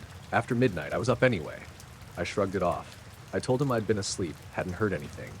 He kept looking at the house while we talked, like he expected to see something still there. "Stayed for a bit," he added, "then just gone." That stuck with me a bit more than I expected. Not enough to take it seriously, but enough that I checked my phone when I got back inside. No notifications, no alerts. I have a camera set up over the front door, nothing fancy, just one of those basic systems that records when it detects motion. I opened the app and scrolled back to the night before. There was a recording around 0:47. I tapped it. The footage started normally. Empty street, front garden in frame. the usual grainy night view. Then, for a split second, the image flickered, like a quick exposure change. The brightness jumped slightly, then it went back to normal. At first, I thought that was it, just a glitch. But the timestamp in the corner caught my eye. It jumped. Not smoothly. It went from 4012 to 4718. 6 seconds missing. No transition, no cut, just skipped. I rewound it and watched again. Same thing, normal footage, brief flicker, then the time jumped forward. I scrubbed through the rest of the recording, nothing else unusual, no movement, no lights, just that flicker and the gap. I checked the next clip, there was one at 103, same pattern, stillness. Then a quick flicker, then a jump in time. 5 seconds missing this time. I felt that slight tension start in my chest, not fear exactly, just something not lining up. I checked earlier clips, everything before midnight looked normal, no flickers, no missing frames. Just quiet footage of the street. I went back to the 47 clip again and paused it right before the flicker. Zoomed in as much as I could, nothing obvious, no lights, no movement, just the usual view. I let it play. The flicker happened so quickly it was hard to catch. But if I slowed it down, frame by frame, there was one frame where everything looked slightly off. Not distorted, just shifted, like the angle had changed by a fraction. Then it snapped back, and the time jumped. I leaned back in my chair, staring at the screen. It didn't make sense. If something had triggered the camera, there should have been more footage, not less. I checked the back camera too. Same thing. A clip at 52. Flicker. Missing time. Nothing visible. I started paying more attention to the house itself. Nothing looked out of place. Doors locked, windows closed, everything normal. But I couldn't shake what Martin had said. Lights hovering above. No sound. I went back outside later that afternoon, stood in the driveway and looked up. Clear sky. Nothing unusual. But I tried to imagine where he would have been standing when he saw it. His front garden has a direct line of sight over my roof. I walked over and stood roughly where he would have been. Looked up at the same angle. There's a bit of open sky above the houses there. No trees, no obstructions. If something had been there, you'd see it clearly. That evening I texted him. Asked him to describe what he saw. He replied a few minutes later. 3 lights. Faint. Not bright. Just above your roof. Didn't move. I asked how long. Couple minutes. Maybe more. I looked at the timestamps on the footage again. There were multiple clips with missing frames between 47 and just after 01. Short gaps, 5 seconds, 6 seconds, spread out, not continuous. I sat there trying to line it up. If something had been there for a couple of minutes, why only those gaps? Why not a full recording? That night, I left the camera app open on my phone, just watching the live feed while I sat in the living room. Nothing happened. The street stayed quiet. Around midnight, I stepped outside. Cold air. No wind. Everything still. I looked up again. Same empty sky. I stood there for a while, longer than I meant to, listening. There was a faint hum somewhere in the distance, but it didn't seem connected to anything nearby, just background noise. I went back inside eventually and tried to sleep. Sometime in the night, I woke up. No reason I could think of. Just awake. The room felt quiet. Too quiet. I checked my phone. No alerts. I opened the camera app again. There was a new clip.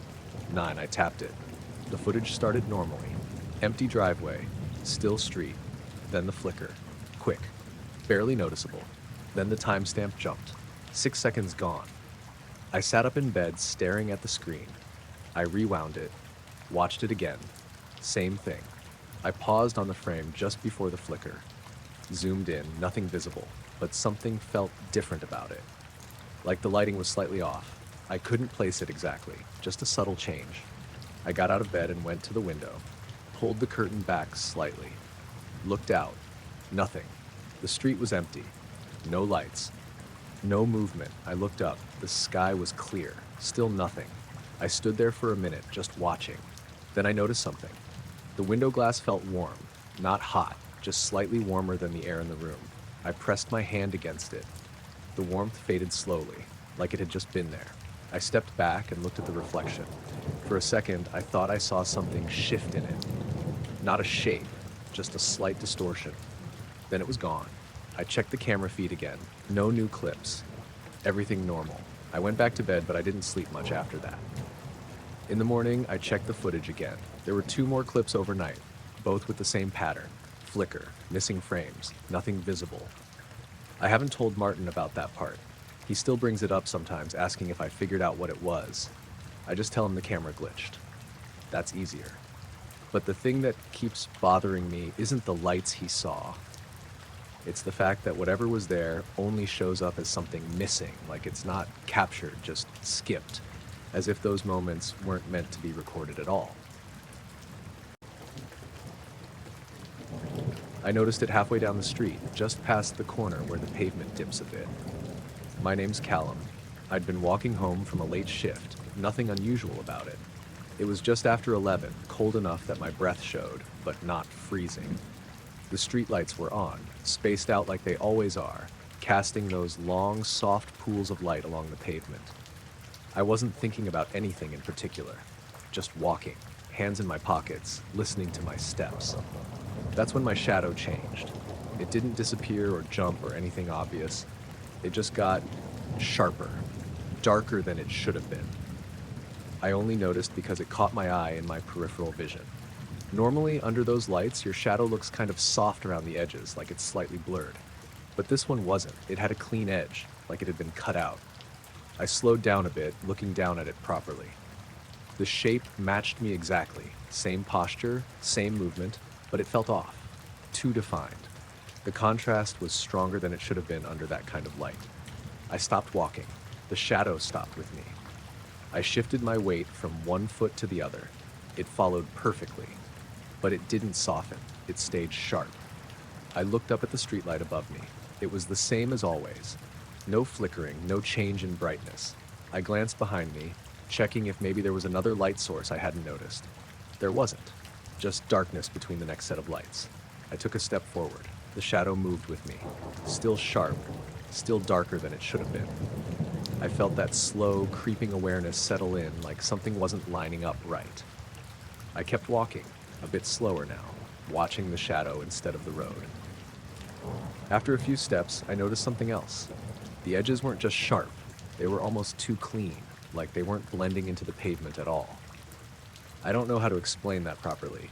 It looked like it was sitting on top of the ground instead of being cast onto it. I stopped again, looked around. The street was empty. No cars, no people, just the faint hum of distant traffic somewhere far off. I turned slightly, trying to see if the shadow would shift or distort. It didn't. It stayed exactly the same. That's when I noticed the light. Not directly. At first, it was just a faint brightness above. Subtle enough that I almost ignored it, but it was there. A dim glow, somewhere overhead. Not from the streetlight, different color, softer.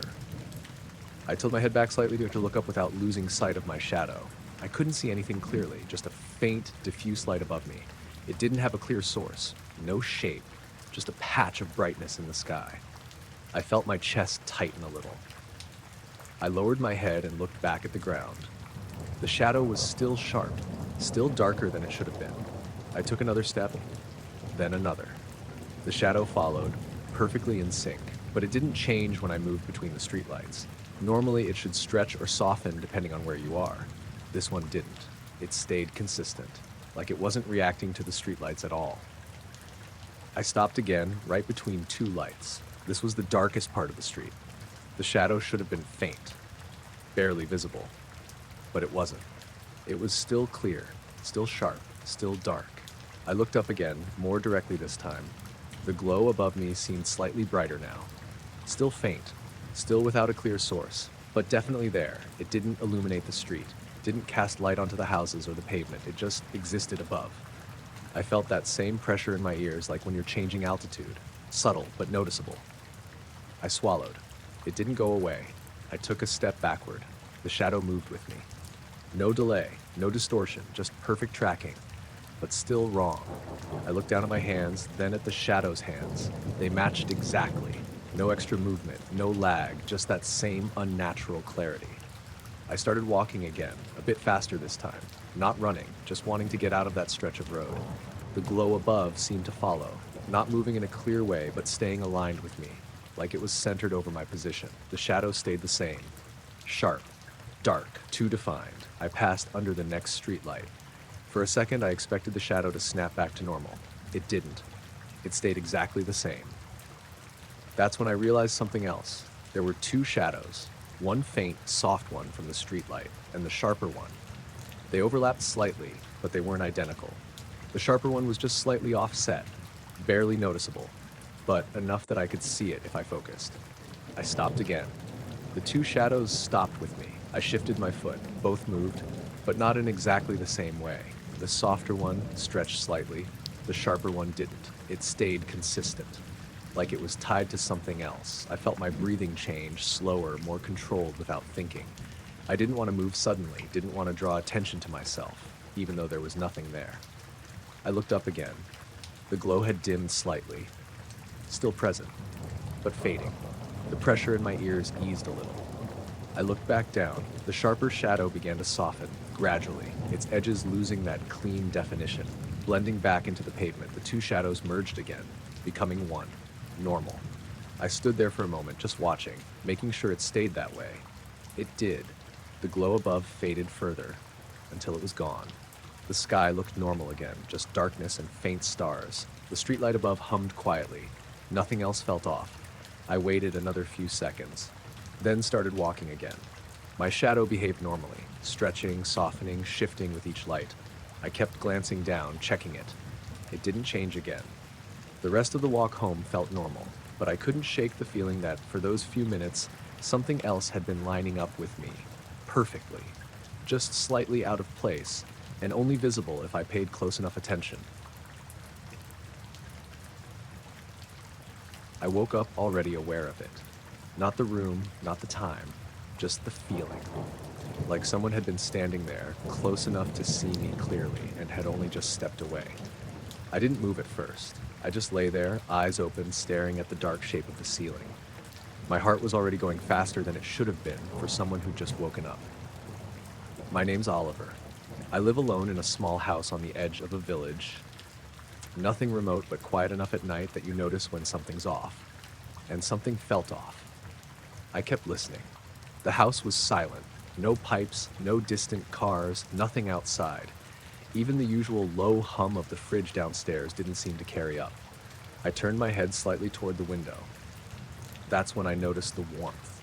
It wasn't strong, just subtle, like the air near the glass was a little warmer than the rest of the room.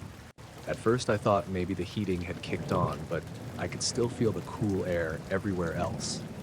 Only the window felt different. I pushed myself up onto one elbow, still looking toward it. The curtains were half drawn. I always leave a gap so some light can come through in the morning. But it wasn't morning. It was still dark outside. No streetlights on that side of the house, just open space and a field. I swung my legs off the bed and sat there for a second, letting my eyes adjust. The warmth didn't go away. If anything, it became more noticeable as I focused on it. I stood up slowly and took a few steps toward the window. The floor creaked under my weight, normal, familiar sounds, but they felt too loud in the quiet. I reached out and hovered my hand near the glass, warm. Not hot, not even close. Just warmer than it should have been, especially for the middle of the night. I pressed my fingertips lightly against it. The glass felt smooth, normal, but the temperature difference was real. I frowned, pulling my hand back slightly. Then I noticed something else. There was no condensation. On a night like that, with the inside warmer than outside, there's usually at least a bit of fogging on the glass, but it was completely clear. I leaned closer, trying to see out. The darkness beyond the window felt deeper than it should have been. Not just the usual night. Something about it looked flat, like there wasn't any depth.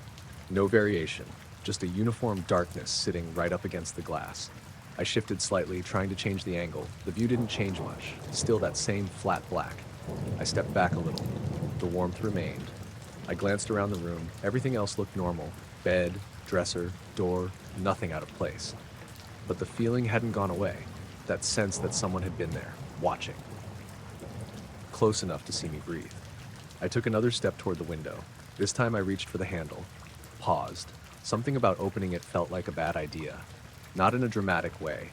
Just a quiet, steady feeling that I shouldn't. I stood there for a few seconds, hand hovering. Then I pulled it back. Decided against it. Instead, I leaned closer to the glass again, trying to see past my own reflection. That's when I noticed the faint change. not outside, on the surface itself. A slight distortion, like the air just beyond the glass wasn't sitting right. I blinked and leaned in further. The distortion shifted.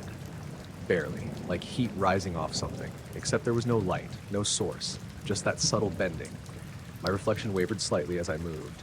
I lifted my hand again, this time not touching the glass, just holding it close. The warmth increased slightly near my palm. I froze. The distortion moved again. Slow, controlled, not random. It slid across the surface of the window, following the line of my hand. I pulled my hand back. The distortion paused, then slowly drifted away. My chest tightened. I took a step back from the window. The warmth didn't follow. It stayed concentrated near the glass. I stood there, watching. The distortion faded, or maybe it just became too subtle to see. I wasn't sure. After a minute, I turned away, went back to the bed, sat down. The feeling lingered. Not as strong as before, Mama, but still there, like something had just left or moved further away. I lay back down slowly, keeping my eyes on the window. The warmth stayed for a while. I could still feel it from across the room. Then, gradually, it faded. The air cooled. Everything returned to normal. But I didn't sleep. I just lay there, staring at that gap in the curtains, watching the darkness outside, waiting for it to shift again. And even when the room felt completely normal, when the temperature evened out, I couldn't shake the sense that whatever had been there hadn't gone far. Just far enough that I couldn't see it anymore, but close enough that if I got up and went back to the window at exactly the wrong moment, I might catch that distortion again, right up against the glass, where something had been, watching me before I woke up. I felt it through the seat first. It wasn't strong, just a quick vibration like something heavy rolling somewhere nearby. The kind of thing you barely notice unless you're sitting still. I was parked outside a closed petrol station on the edge of town. Not fully rural, but once you pass that stretch, it's mostly open road and fields. I'd pulled over to check something on my phone before heading home. My name's Lewis. The engine was off, keys still in the ignition, but everything quiet. Radio off, no music, nothing. Just me sitting there in the dark with the dashboard faintly glowing. When the vibration hit, I thought it was another car passing behind me. I glanced up at the rearview mirror. Nothing. No headlights, no movement on the road. I turned slightly, looking over my shoulder. Still nothing. The place was empty. I sat there for a second, waiting to feel it again. It didn't happen. I went back to my phone, scrolling for maybe another 30 seconds before something else caught my attention. The light. It showed up in the rearview mirror. At first, I thought it was just glare, something reflecting off the glass.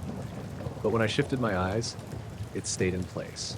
A faint glow hovering somewhere above the car. Not bright, more like a soft patch of light against the darkness. I slowly lifted my head, trying to see it directly through the windshield. Nothing. The sky ahead was just black. I looked back at the mirror. Still there, that same dim glow sitting just above the roofline. I adjusted the mirror slightly. The glow moved with it. So it wasn't inside the car. It was actually outside, somewhere behind and above me. I leaned forward a bit, trying to change the angle. The light stayed consistent, not flickering, not moving. Just there. I opened the car door slowly and stepped out. The night air felt cool, still. No wind, no distant traffic. I closed the door quietly and looked up. Nothing. The sky above was clear and empty.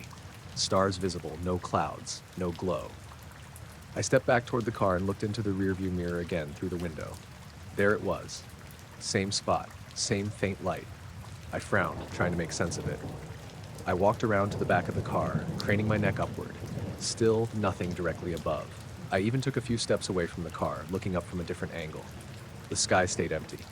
But the moment I leaned back toward the driver's side and glanced into the mirror again, the glow was there. I got back into the car slowly, closed the door, sat down. The interior felt slightly warmer than before. Not by much, just enough to notice. I kept my eyes on the mirror. The light hadn't changed. It wasn't growing, wasn't dimming, just steady. I reached up and touched the mirror, adjusting it again. The glow shifted with it, always staying just out of direct view. I leaned back in the seat. That's when I felt the vibration again, slightly stronger this time, a low, brief tremor through the seat and the frame of the car. I held still. The glow in the mirror pulsed once. Very faint. then went back to normal. I swallowed, feeling my throat tighten slightly. The air inside the car felt heavier, not hard to breathe, just different, like the pressure had changed slightly. I glanced at the dashboard. Everything looked normal, no warning lights. The clock was still running. I checked my phone. No signal, not even a weak one. I hadn't noticed when it dropped. I looked back at the mirror. The glow was still there, unmoving. I stared at it longer this time, trying to focus on the edges. It didn't have a clear shape, just a soft, circular presence, like light diffused through something. I shifted slightly in my seat. The glow stayed locked in place relative to the mirror. I turned my head, trying to catch even a hint of it through the side windows. Nothing, just darkness. I felt the vibration again. This time it lasted a second longer, a low, steady hum through the seat. Not loud, not audible, exactly. More something I felt than heard. The glow brightened slightly, still dim but more defined. I held my breath without meaning to. The hum faded. The glow dimmed again. Everything went still. I sat there, trying to decide what to do. Part of me wanted to just start the car and leave, but I didn't move. I kept watching. Seconds passed, maybe longer. Then the glow shifted. Not in direction, in height. It moved upward, slowly. I could see it rising in the mirror, climbing higher relative to the frame. I leaned forward, trying to follow it.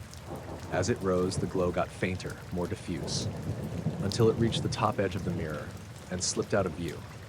I immediately looked up through the windshield. Nothing. I opened the door again and stepped out, scanning the sky. Still nothing. No light, no movement, just stars. I stood there for a while, turning in place, checking every angle I could think of. The night felt normal again. The air was cooler. The slight heaviness was gone. After a minute or two, I got back into the car, sat down, looked at the mirror. Empty. No glow. I started the engine. The sound felt louder than it should have. I sat there for another moment, just listening. Then I pulled out and drove home. The signal came back about a mile down the road. Everything on my phone updated like normal. No missed calls, no messages, nothing unusual. But every now and then, when I'm sitting in my car at night, especially somewhere quiet, I catch myself checking the rearview mirror more than I used to. Not because I expect to see anything, just because whatever that light was, it didn't show up where it should have, only where I wasn't quite looking straight at it, like it stayed just out of reach until it was already gone. I noticed it because the shadow went the wrong way. I was driving home late, taking a back road I'd used plenty of times before. It runs through a stretch of farmland, nothing but hedges, fields, and the occasional gate. No streetlights out there, just your headlights and whatever they catch. My name's Ryan. It was just after 1 a.m. and the weather was clear but cold. No fog, no rain, nothing that would mess with visibility. I was doing about 40, just cruising, not really thinking about anything. Then it happened. For a split second, my headlights threw a shadow upward. Not ahead on the road, up, like something between me and the sky had blocked the light. It was quick, too quick to really process. I blinked, instinctively glancing up through the windshield. There was nothing there, just open sky. I slowed down slightly, my hands tightening on the wheel. I told myself it was nothing, maybe a bird, but it didn't feel like that. Birds don't cast shadows like that at that angle, and they don't vanish instantly without any movement. I kept driving. The road stretched ahead, empty.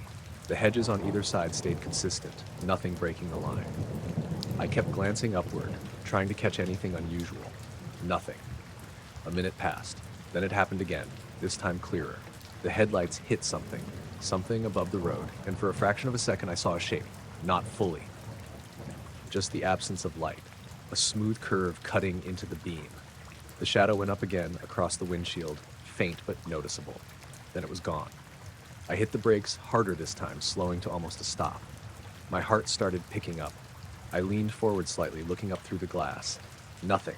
No wires, no signs, no trees crossing overhead. The sky was completely clear. I rolled the window down a crack. The air outside was still. No wind, no distant engines. Just that quiet you get when you're far from everything. I pulled the car to the side of the road and stopped. Left the engine running. The headlights illuminated the stretch ahead. I stared at the sky, trying to find anything, even a hint of movement. Nothing. I reached up and turned off the headlights. Darkness swallowed everything immediately. The stars were visible again. clear, steady. I waited a few seconds, then I turned the headlights back on. The beam shot forward, nothing above it. I let out a breath I didn't realize I'd been holding. Told myself it had to be something small. A bird, maybe debris, something that just happened to catch the light wrong. I put the car back in gear and started moving again. Slower now, more cautious. My eyes kept drifting upward, half expecting it to happen again, and it did, a third time. This one lasted just a fraction longer. Long enough that I saw more of the shape. It wasn't sharp, no clear edges, just a smooth, curved underside, like the bottom of something large. It cut through the beam of my headlights and bent the lights slightly before disappearing. The shadow climbed the windshield again, upward, then gone. I felt a cold rush through me. I slowed down to a crawl, barely moving now. My eyes locked on the sky. I couldn't see anything directly, but I could feel something. Not physically, just a sense that something was there, above the road, moving with me. I stopped the car again. This time I left the headlights on. I opened the door slowly and stepped out. The ground crunched under my shoes. I looked straight up. Nothing. The sky looked normal. Stars scattered evenly. No shapes, no movement. I turned slowly, scanning every direction. Still nothing. I stepped back toward the car and looked at the beam of the headlights. They cut through the air cleanly. No interruptions, no shadows. I stood there for maybe 30 seconds. Then I got back in, closed the door, sat there, staring at the road ahead. I didn't want to keep driving, but I didn't want to stay there either. I put the car back into gear and started moving again, very slowly. My eyes flicked between the road and the sky. Nothing happened for a while, long enough that I started to think it was over. Then, just as I was about to relax, it happened one last time. The shadow snapped upward, but this time, it felt closer, more immediate. The shape cut through the light again, and for a split second, I saw it tilt. Not clearly, just a slight shift in the curve. Then it moved upward, fast, gone instantly. The sky above went empty, completely clear. I slammed the brakes and stopped again. My chest was tight. I leaned forward, trying to see anything. Nothing. I stayed there for a long time, watching, waiting, but it didn't come back. Eventually, I drove the rest of the way home. Didn't see anything else. The road stayed empty. The sky stayed normal. But the whole way back, I couldn't stop thinking about the angle of that shadow. It didn't behave like something far away. It felt like whatever was there was close enough that my headlights could actually reach it. Close enough to sit just above the road, moving along with me, just out of sight until it wasn't there anymore. I noticed it in the windows before I noticed anything in the sky. I was walking home late, cutting through a residential street I don't usually take. My name's Marcus. It's a quieter road, mostly older houses spaced out a bit more than the rest of the neighborhood. No shops, no traffic that time of night. It was around 11:30, maybe a little later. The weather was dry, not cold, just still. No wind, no movement in the trees, the kind of night where everything feels a bit too quiet. I just turned onto the street when I saw it. A faint glow reflecting in the windows of the houses ahead. Not bright, just enough to catch your eye.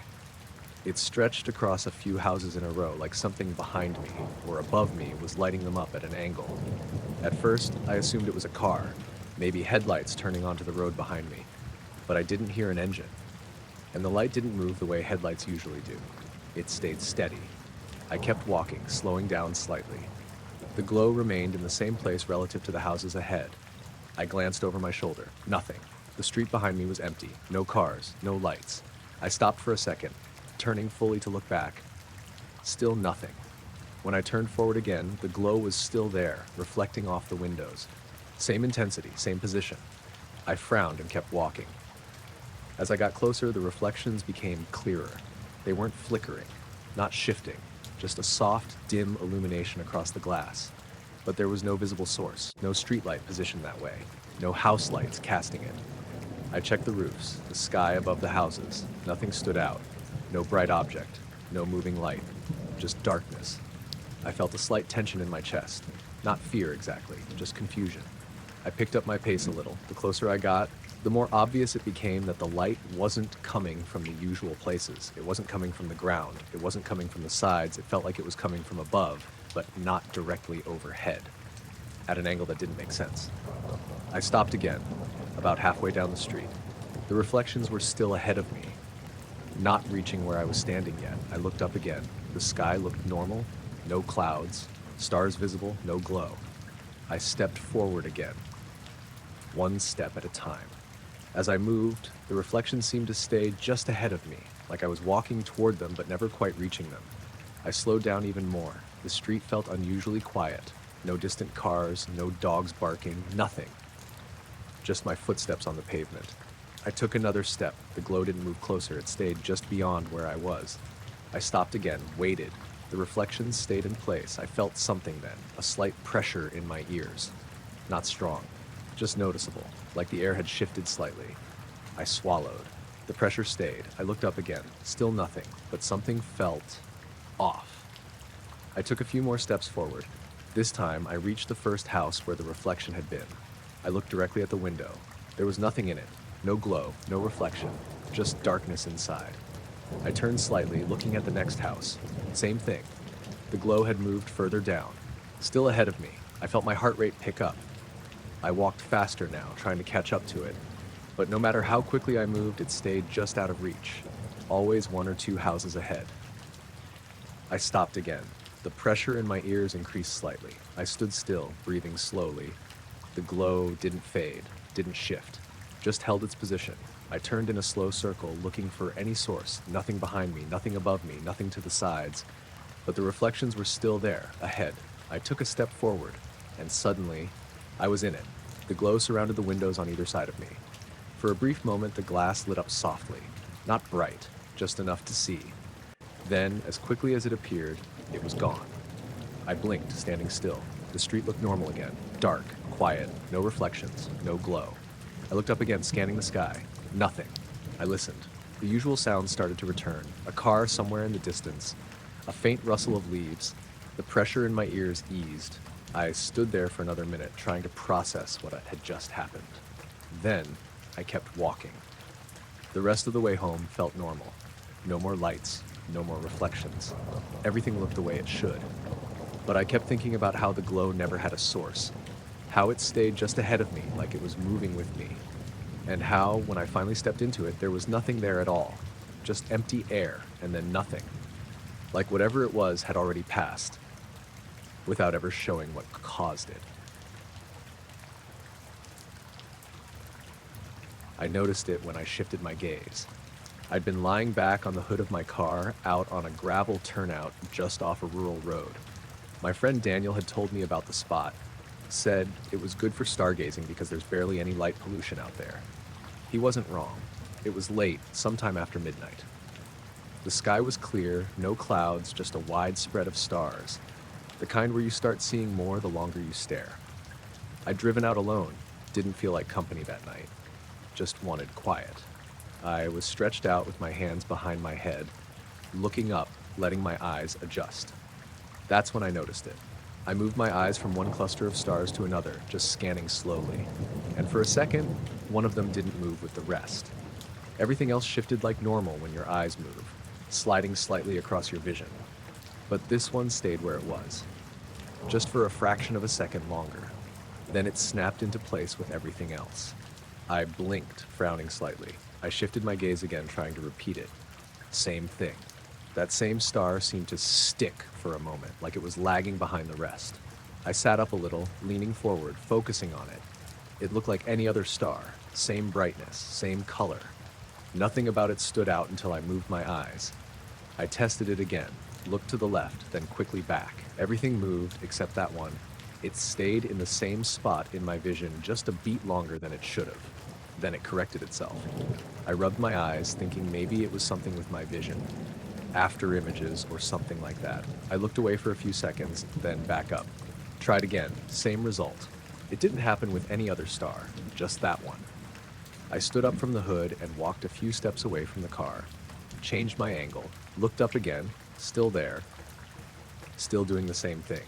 I felt a small knot form in my stomach, not panic, just unease. I checked my phone for the time, 1:18 a.m. No signal out there. I put it back in my pocket and looked up again. The star was still in the same place relative to everything else, not moving on its own, just behaving wrong when I moved. I tried keeping my head still and just shifting my eyes. That's when it became more obvious. Every time my eyes moved, the rest of the sky followed immediately, but that one point lagged, like it was being rendered a second later. I exhaled slowly, trying to stay calm. I told myself it had to be something with my eyes, some kind of visual glitch, but it didn't feel like that. It felt external, like something was slightly out of sync. I climbed back onto the hood of the car and lay down again, trying to watch it without moving my eyes too much, just staring directly at it. When I did that, nothing seemed wrong. It looked completely normal. It was only when I shifted my gaze that it behaved differently. I lay there for a while, testing it, looking away, then back. Every time it lagged, consistently. I started to notice something else after a few minutes. The surrounding stars felt quieter. I know that sounds strange, but it's the best way I can put it. Usually when you stare at the sky like that, there's a kind of depth to it, a sense of distance. But around that star, it felt flatter, subtle but noticeable. I sat up again, scanning the rest of the sky. Everything else looked normal, just that one point felt off. I checked my phone again, 1:27.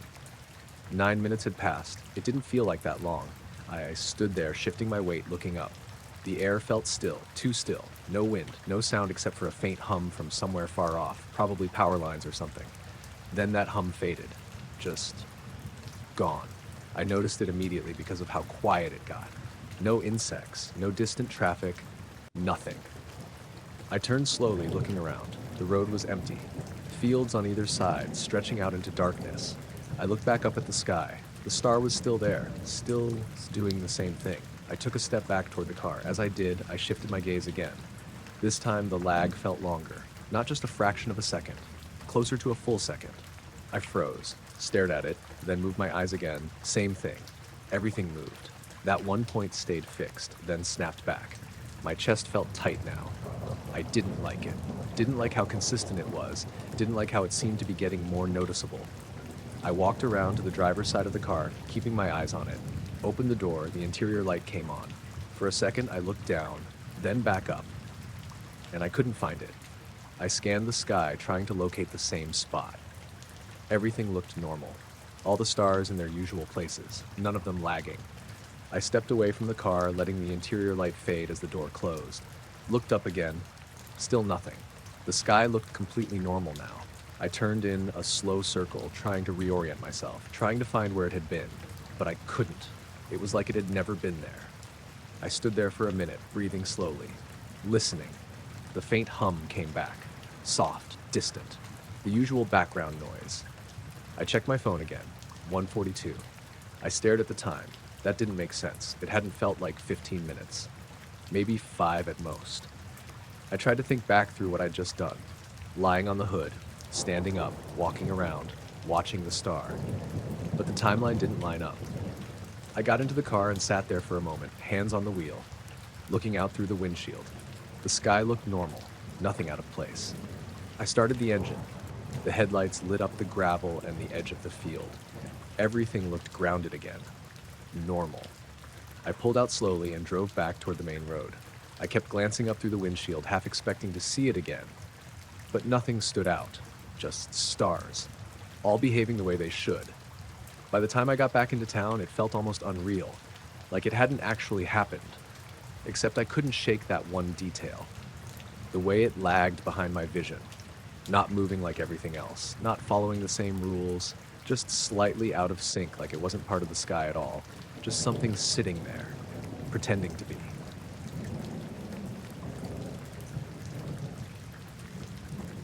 I was just sitting there with the engine off when it happened.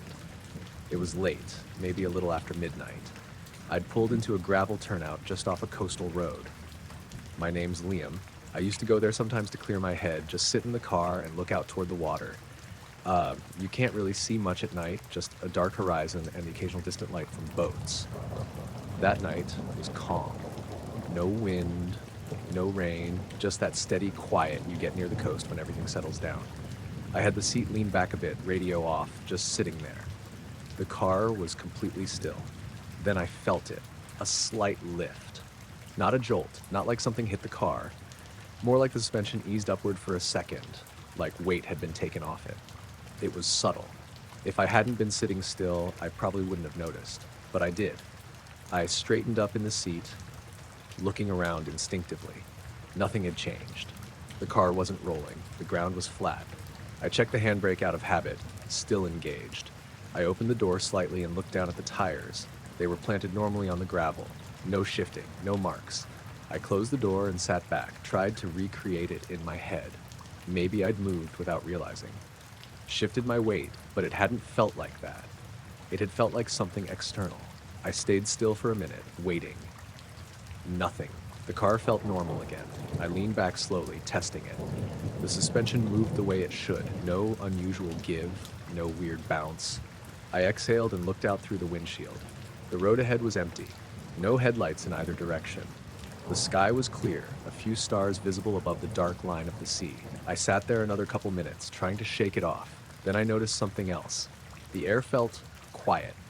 Not just calm, muted, like the usual background noise had been turned down. I listened carefully. No waves, even though the water was right there beyond the edge. No wind, no distant cars, just silence. I frowned and shifted slightly in the seat. The car creaked a little, normal settling, but the sound felt louder than it should have, like everything else had been dampened. I leaned forward and looked up through the windshield. At first, I didn't see anything, just sky. Then I noticed a faint glow, high up, not bright, just a dim patch that moved slowly. I narrowed my eyes, trying to focus on it. It drifted across the sky, not in a straight line, more like a slow, controlled glide. No blinking lights, no sound. I watched it for a few seconds, barely breathing. The car still felt completely still beneath me. Then, without warning, I felt it again, that same subtle lift. The car rose slightly, like the suspension relaxed again, just for a second. Then it settled back down. I grabbed the steering wheel instinctively, even though I wasn't moving. My eyes flicked up to the sky. The glow was still there, but it had shifted slightly, closer, or maybe just more directly above. It was hard to tell. I stayed completely still. The silence pressed in. I became aware of how quiet it really was. No insects, no wind, nothing. The glow drifted slowly, and as it did, I felt the car respond. Not lifting fully, just small, almost imperceptible changes in pressure, like the weight on it wasn't consistent. I looked at the dashboard. Everything was off. No electrical flicker, no warning lights. I reached out and tapped the steering wheel lightly. Solid. Normal. But the feeling underneath me wasn't. It was like the car wasn't fully settled, like it was lighter. I swallowed and glanced toward the side window. Nothing outside, just darkness. I forced myself to look back up. The glow had dimmed slightly, still moving, still silent. I tried to track its speed. It was slow, too slow for anything I recognized, and still no sound. The pressure under me shifted once more, a faint rise, then back down. I felt my grip tighten on the wheel. I didn't want to get out, didn't want to step into whatever that silence was. I just sat there, watching, waiting. After a few more seconds, the glow started to fade, not abruptly, just gradually, like it was moving further away or losing whatever was making it visible. The car settled fully. I could feel it. The suspension returned to normal. The slight tension under me disappeared. The silence broke. A faint sound of waves came back, distant but there. Then a car passed somewhere far down the road. Normal noise, normal space. I sat there for a while longer. Didn't move, didn't start the engine. Just stayed in the seat, feeling the car beneath me, making sure it was solid, grounded, the way it should be. Eventually, I started the engine and pulled back onto the road. Drove home without stopping again. But the whole time, I kept thinking about that moment. That brief, subtle lift. Like something had taken just enough weight off the car to remind me that it wasn't entirely fixed to the ground. I work as a park ranger out in the Cascades at this place called Cedar Ridge Preserve. It's not a huge park or anything, but it's mostly untouched forest, a few hiking trails, and a couple of remote campsites. The area is quiet, especially once you get a few miles from the main parking lot. My shifts usually have me checking in on trails, making sure no one's doing anything stupid, that kind of thing. One of my jobs is to monitor a set of motion sensor cameras we've got set up along some of the less traveled trails. The cameras mostly catch wildlife, deer, raccoons, the occasional elk. Every once in a while, hikers or campers show up on them too. The footage is mostly boring. I watch it on a laptop in the little ranger station, usually late in the evening or early morning when there's less to do out in the field. A few weeks ago, I was looking over the footage from Trail 7, which runs along a ridge and then drops down into a thick grove of old firs. That section's not popular. Hardly anyone takes it because the terrain gets rough and cell service is non-existent. I was scrolling through a batch of video clips from the previous day when something caught my eye. Around 7:15 p.m., just as the sun was setting, the camera caught a figure standing in a clearing about 20 feet from the lens. The strange thing was, the figure wasn't moving at all. Not like someone standing still or waiting. It was unnaturally motionless, like a statue. I rewound the clip and watched it a few times. The figure was about 6 feet tall, slender, but there were no clear details. No clothing folds, no hair, nothing that looked familiar. It was smooth, like the surface of a polished stone or plastic. No visible features or texture. The shape was vaguely human, but too smooth and featureless to be a person in a suit or even a jacket. Its arms hung straight down at its sides, and it didn't blink or shift its weight. The clip was only 10 seconds long before the motion sensor stopped recording. I thought maybe it was someone standing still, and the sensor just cut off. So I went back through the previous footage from that camera, thinking maybe it caught the figure approaching or leaving. There was nothing.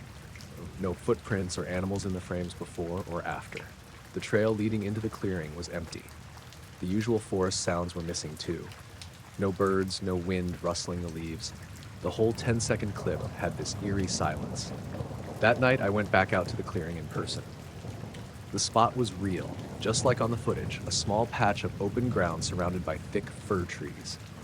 The dirt was soft from a recent rain, and I looked around for tracks. There were prints from deer and squirrels, but no human footprints, no tire marks, nothing odd. I kept checking the footage every day after that. 2 more nights later, the camera caught the same figure at almost the same time, standing in roughly the same spot. It didn't move, didn't blink, didn't shift in any way.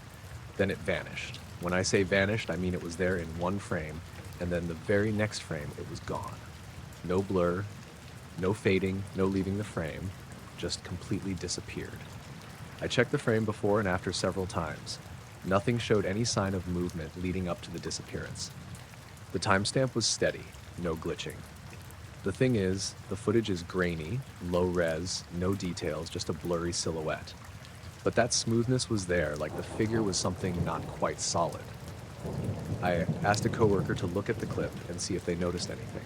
He said it looked like a person in a morph suit or some kind of uniform, but that didn't explain the sudden disappearance. At this point, I started feeling weird about the whole thing. It wasn't just the figure. It was the way the forest felt whenever I went near that clearing. Quiet in a way that wasn't normal, like the trees were holding their breath. One evening, I decided to hike the trail about an hour before sunset and set up to watch the spot myself. I brought my dog, Sadie, a border collie mix who's usually calm but alert. We got to the clearing around 6:30 p.m. and sat down on a fallen log nearby. At first, nothing happened. Sadie sniffed around, ears perked, but she didn't bark or act nervous. The forest was still, the kind of still that's heavy, like everything's waiting for something. Then, just as the sun was dipping below the horizon, I saw it. A shape standing at the far edge of the clearing, exactly where the camera had caught it. The same smooth, featureless silhouette, motionless, blending into the dusk shadows. I didn't move. Sadie tensed beside me, her hackles rising. The figure just stood there, watching. There was no sense of hostility, but something about it felt off. It didn't breathe or blink. It didn't shift its stance. After about 5 minutes, the figure simply disappeared. One moment it was there, the next, nothing but empty air. No sound, no movement. Sadie let out a low growl, and I stood up, heart pounding. We didn't stay long after that. I've kept an eye on the trail camera since then. The figure hasn't come back, at least not that I've seen. But sometimes when I'm walking through the woods near that clearing, I get this feeling like I'm being watched. Not by an animal or a person, but something else, something that's not quite there. I don't know what it was, and I don't expect to. It's just a part of the forest now, a quiet presence I can't explain.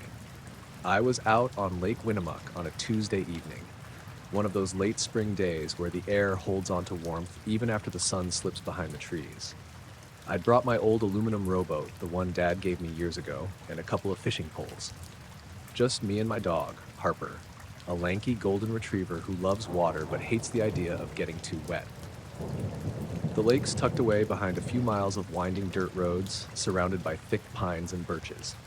It's not a popular spot. Mostly local folks who know about it keep to themselves. That evening, the water was mirror calm.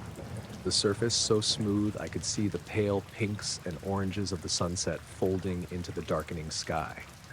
I was sitting near the middle of the lake, casting my line out, half listening to the sounds of Harper softly paddling beside the boat. She was dozing, head resting on the edge of the boat, eyes barely open. The whole scene felt peaceful in that way you only get out where there's no traffic, no buzz of lights, no voices. Then, out of nowhere, this silver oval appeared about 20 yards off the starboard side. It was just above the water, maybe 2 feet, reflecting the last bit of light like polished metal. I swear it wasn't moving, just hovering there, but somehow I caught a glimpse of it dipping down toward the water. What happened next is the part I still can't figure out. The oval slipped under the surface, but without a single ripple.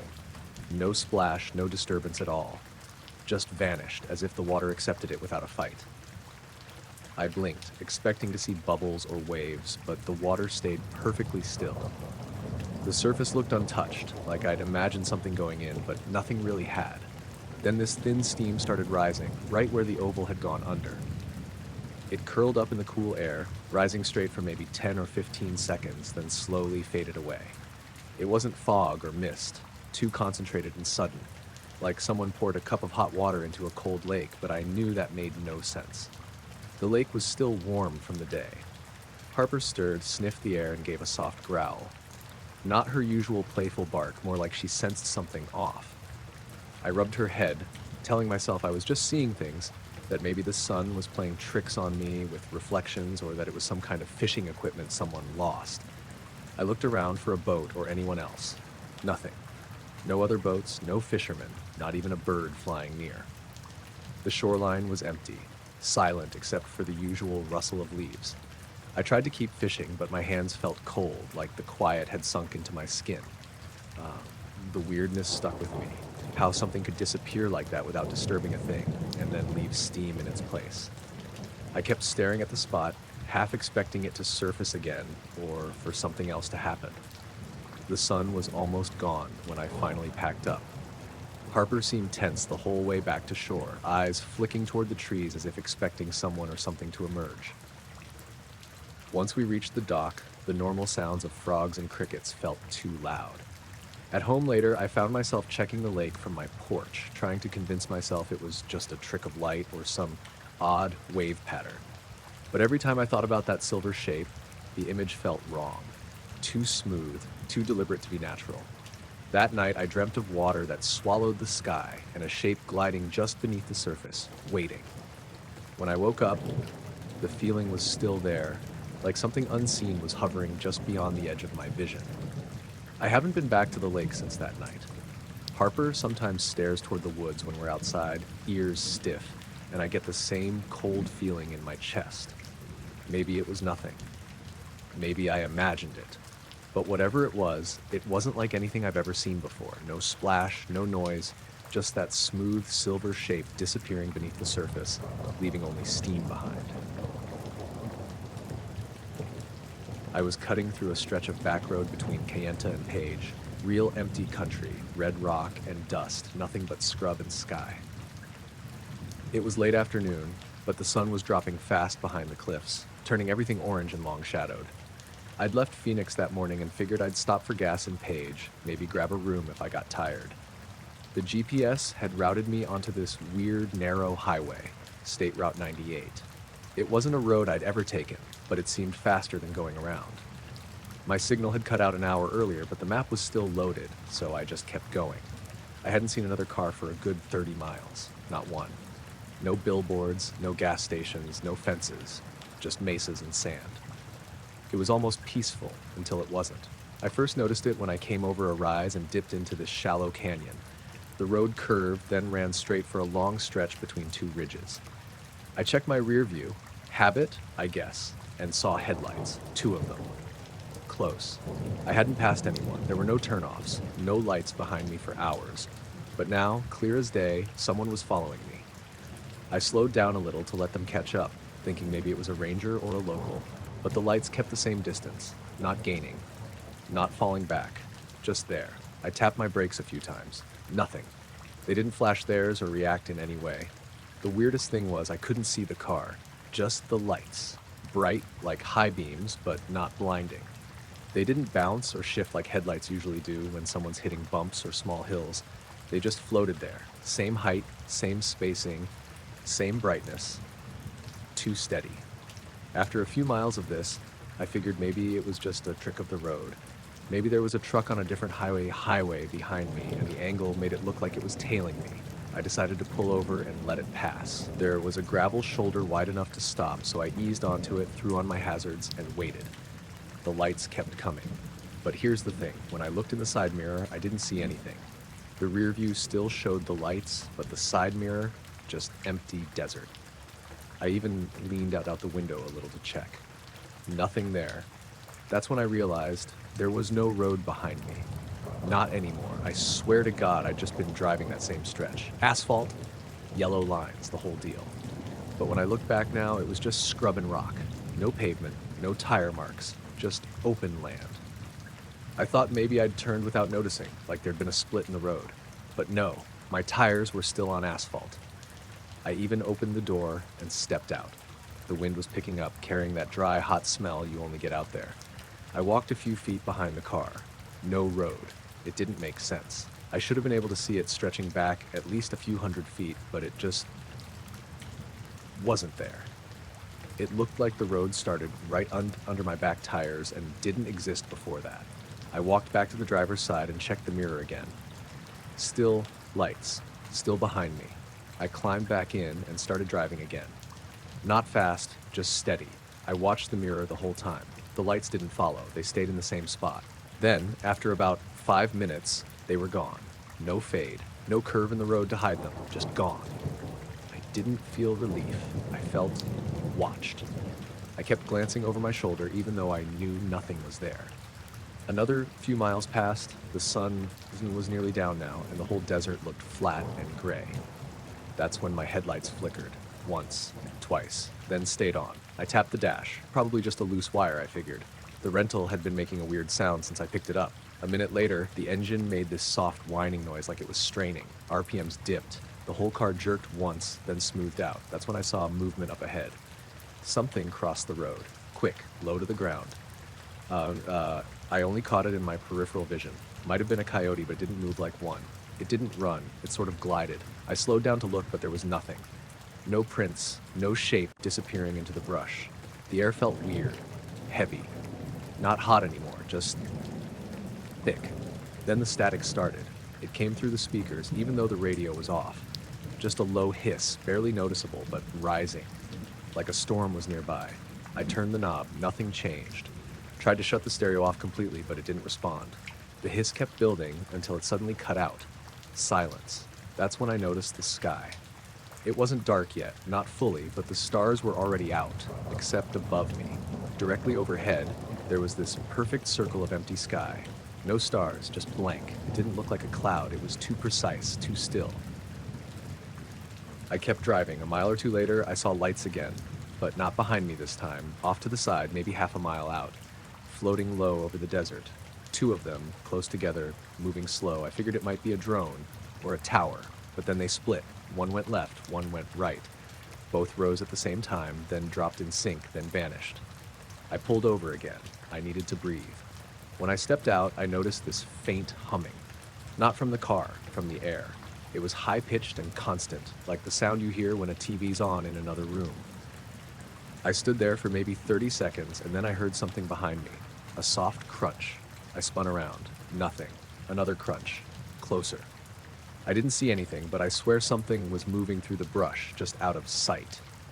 I got back in the car and locked the doors, took off down the road faster than I probably should have. Eventually, I saw a sign for Page, still about 20 miles out. The road widened a bit, and I started seeing the occasional fence post or light in the distance. civilization creeping back in. The second I hit town limits, everything stopped. The static, the humming, the weird pressure in the air. I pulled into a gas station and sat in the lot for 10 minutes before getting out. Just stared at the lights, the other people, the pavement. Normal things. I looked behind me. The road was there, plain as day. 2 lanes, yellow stripes, tire marks, everything. But I checked the car's trip meter. The mileage didn't line up with where I should have been. I should have driven about 130 miles that day. The meter said 89. I was out in my backyard late one night, just like I usually am when the sky's clear. I live in Flagstaff, Arizona, so the light pollution is pretty low, and it's great for stargazing. I'm not a pro or anything, just an amateur astronomer. My setup's simple: a decent telescope, some star charts, and a DSLR to snap photos when I feel like it. I usually just sit out there for hours, tracking constellations or hunting for planets. That night, it was early spring, around 11:30 p.m. The air was dry and crisp, a little chilly but comfortable with a jacket. The moon was just a thin crescent, so the sky was pretty dark. I had been looking at the Hercules cluster for a while, just zooming in and out, taking long exposure shots to try and get a better view of some faint stars. Nothing unusual until I noticed something odd. I'd set the telescope up facing a patch of sky where there's usually a neat little grouping of stars. A cluster I'm familiar with. I remember thinking how clear the stars looked, sharp and steady. Then, through the eyepiece, I saw the whole cluster suddenly vanish. I mean, literally gone. The stars disappeared like someone had flipped a switch. It wasn't just dimming or flickering. The entire circle of stars was just not there. I blinked and moved the scope slightly, thinking maybe I'd lost focus or the clouds were rolling in, but the rest of the sky was fine. The stars around that spot were still there, twinkling as usual. It was just that perfect circle, maybe 10 or 12 stars, that vanished. It stayed like that for exactly 3 seconds, which I timed with my watch because it was so weird I figured I'd better keep track.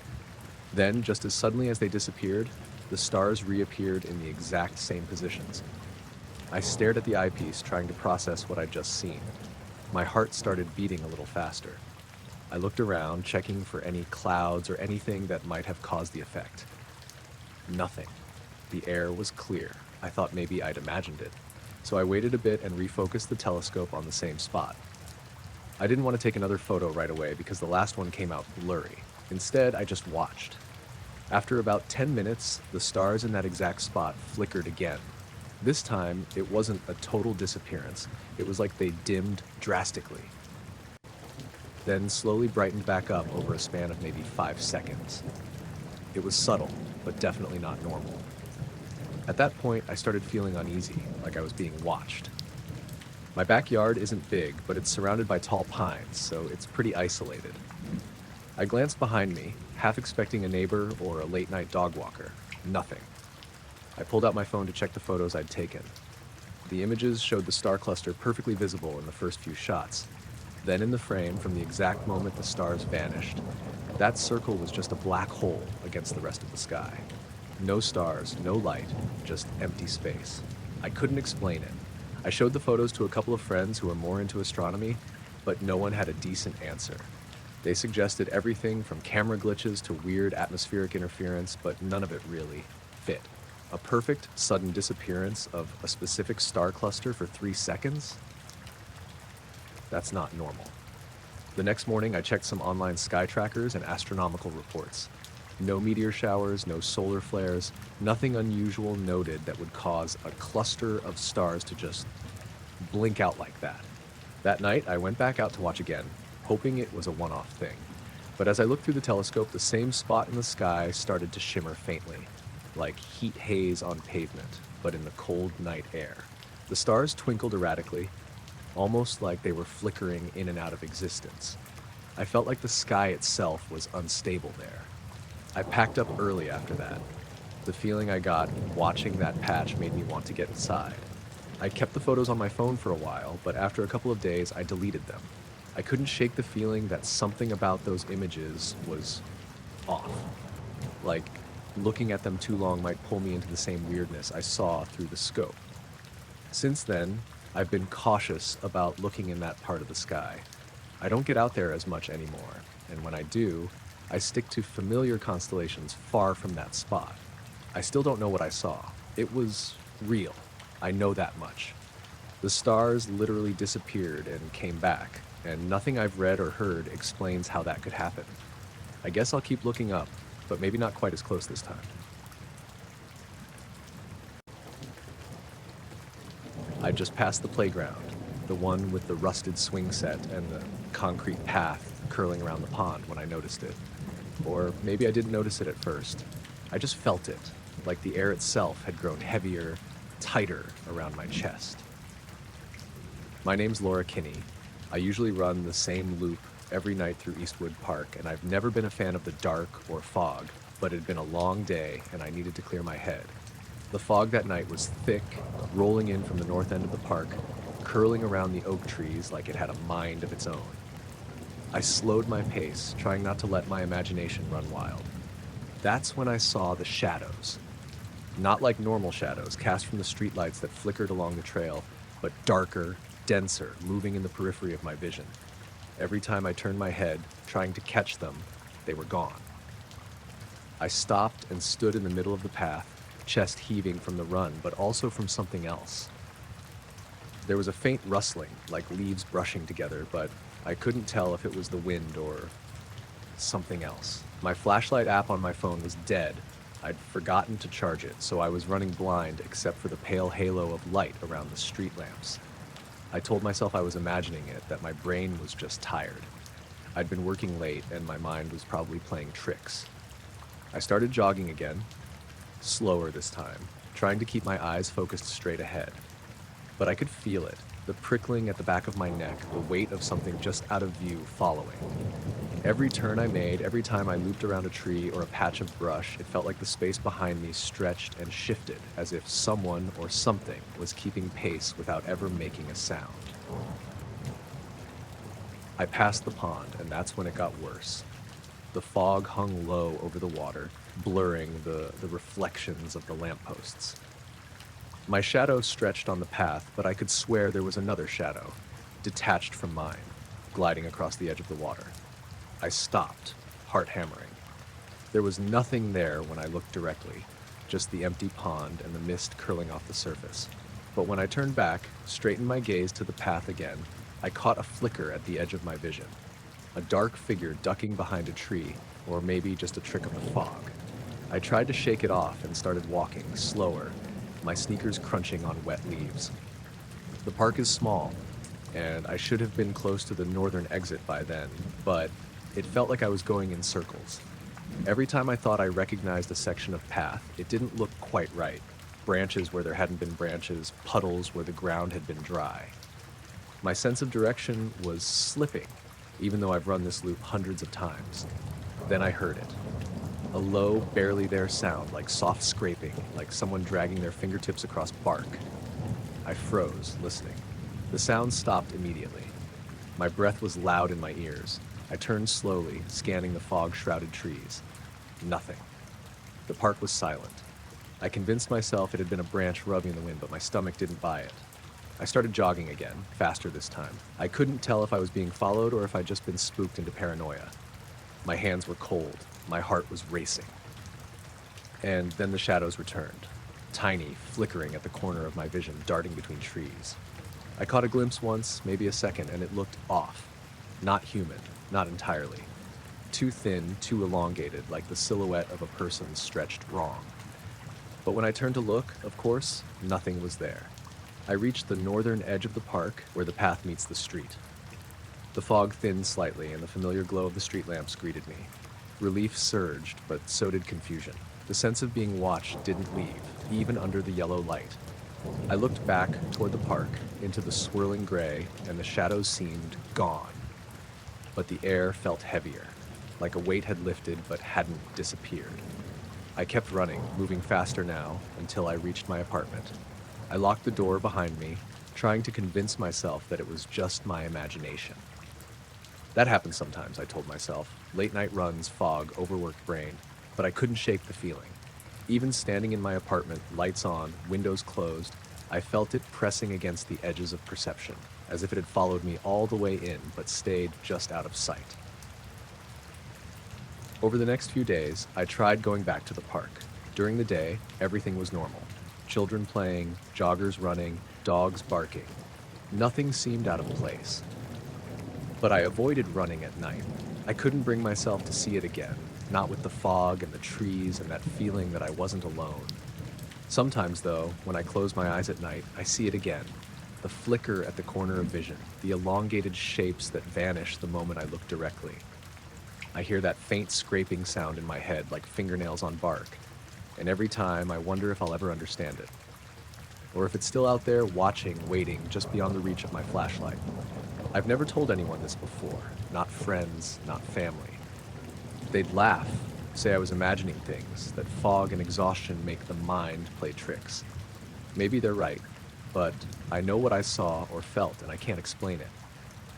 Every time I walk past that park during the day, the hairs on my arms raise and I feel that same weight at my back. Something's there. I just can't see it. And maybe that's exactly what it wants. I noticed it because I was already awake, waiting for sunrise. I'd driven out early, around 4:30, to a stretch of coastline about 20 minutes from my place. My name's Owen. I go there sometimes when I can't sleep. There's a small gravel pull-off above the cliffs where you can sit in your car and watch the horizon. That morning was cold, no wind, just a flat gray sky that was starting to thin out. It looked like it might clear. I had the engine off, sitting in the driver's seat with the window cracked open. It was quiet in that way you only get before dawn. No birds yet, no cars, just the distant sound of water far below. I was watching the horizon, waiting for that first gradual light. The usual slow spread from one point outward, but it didn't happen like that. At first, I thought my eyes were adjusting, a faint brightening, but not where it should have been. It wasn't along the horizon line. It was higher, off to the left. Just a small patch of lighter gray. I leaned forward slightly, focusing on it. It stayed in place, didn't spread, didn't shift like clouds do when they catch early light. Just sat there. Then a second patch appeared. Further to the right, same kind of brightness, not strong, just enough to notice. I frowned and glanced at the actual horizon, still dark, no sign of sunrise beginning. I looked back up. Now there were 3 patches, scattered, uneven, none of them connected. It didn't look like light breaking through clouds, it looked like separate areas were being lit independently. I opened the car door and stepped out. The cold hit immediately. The air felt heavier than it should have for that time of morning. I stood beside the car, looking up. The patches of brightness held steady. No flickering. No gradual expansion. Just there. I checked my watch. Still too early for sunrise. At least another 20 minutes. I scanned the sky, trying to find a pattern. There wasn't one. The patches were irregular, different sizes, different intensities, but all faint. All quiet. I listened. Nothing. No wind, no distant engines, no movement in the air. Then one of the patches dimmed slightly, not faded out, just reduced, like someone had turned it down. A second one followed, the third stayed the same. I shifted my weight, feeling uneasy without knowing why. Something about it felt controlled, not natural. I took a few steps away from the car onto the rough grass near the edge. From there, the view of the sky was clearer. The horizon remained dark, completely unchanged. No gradual glow, no hint of morning breaking. But above it, those scattered patches continued to brighten and dim. Slowly, independently. Then one of them moved. Not fast, just a slight drift, barely noticeable, but enough that I caught it. I held my breath, watching. It didn't follow the movement of the clouds. The clouds were barely moving at all, and when they did, they moved in a different direction. The patch drifted on its own. I rubbed my hands together, trying to warm them. The cold felt sharper now, more focused. I glanced back at the car, then up again. Another patch shifted, again, slight, almost like it was correcting its position. I couldn't tell if they were getting closer or just changing shape. There was no depth to it, no way to judge distance. I stepped back toward the car, suddenly aware of how exposed I felt standing out there. The silence was still complete, too complete. Then, without warning, the patches began to fade. Not all at once, one at a time. The one on the left dimmed first, gradually disappearing into the gray, then the one on the right. The center patch lingered a bit longer, fainter now.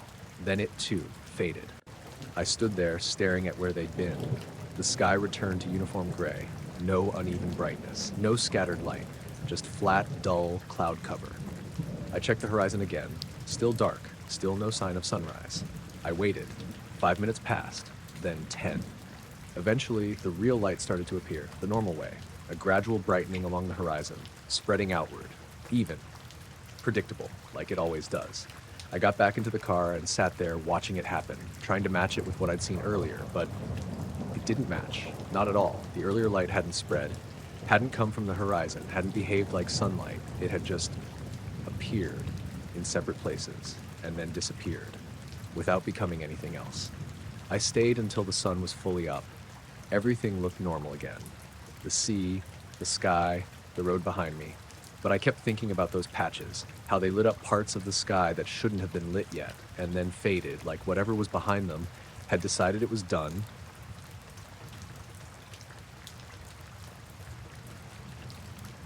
I found out about it the next morning, not from anything I noticed myself, but from my neighbor. I was taking the bins out when Martin from next door leaned over the fence and asked if I'd had something odd going on the night before. He's not the type to mess around or exaggerate things, so the way he said it caught my attention. I asked him what he meant. He hesitated a bit, then said he'd been up late, couldn't sleep, and went to the window around 2 a.m. He said he saw a light above my house. Not a bright one, just something hovering. I laughed it off at first, asked if it was a drone or something.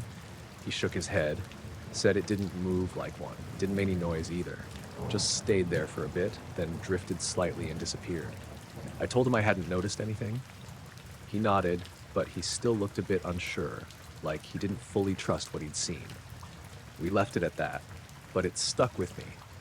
Later that morning, I remembered I had a security camera pointed at the front of the house. Nothing fancy, just a standard setup that records overnight.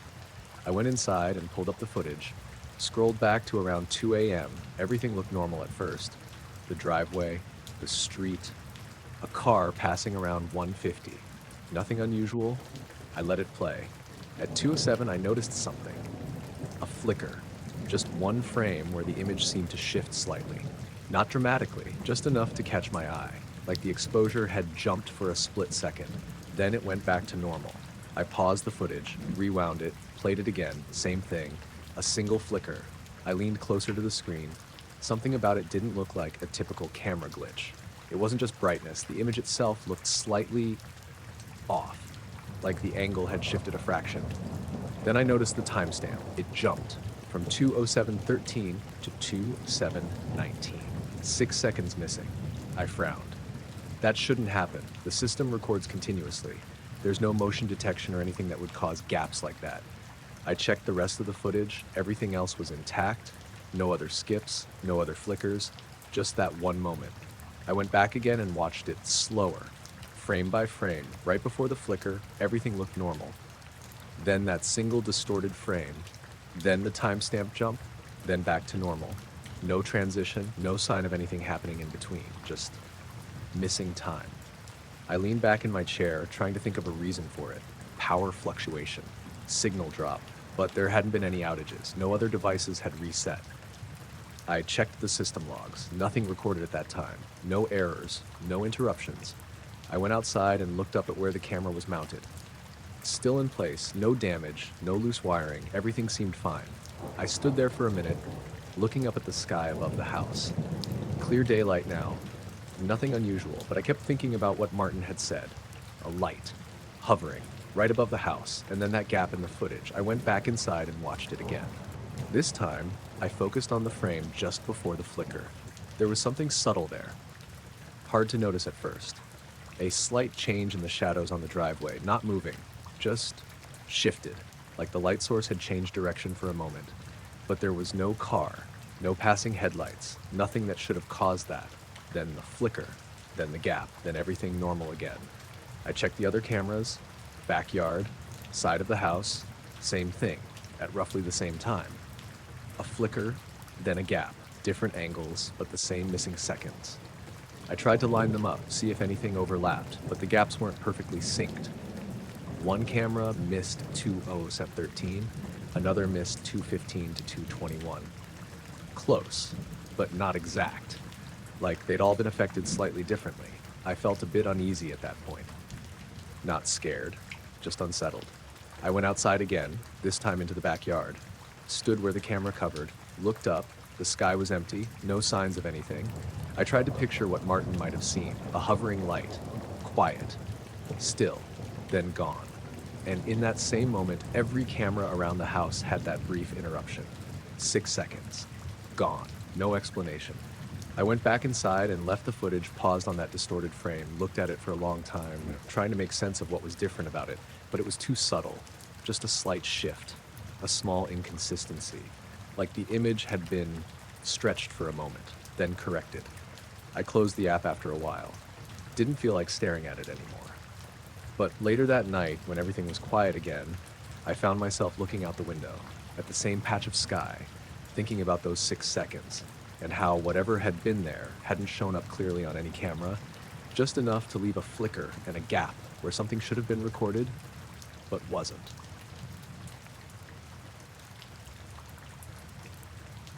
I noticed it when my line stopped drifting. I'd been standing there for a while, maybe 40 minutes, just casting out and letting the current do most of the work. It was early evening, that in-between time where it's not quite dark, but the light's already fading. The river ran slow where I was, but not still. You could always see it moving if you looked close enough. My name's Callum. I'd driven out to this spot a few times before. It's a stretch just past a bend, shallow near the edge, deeper toward the middle.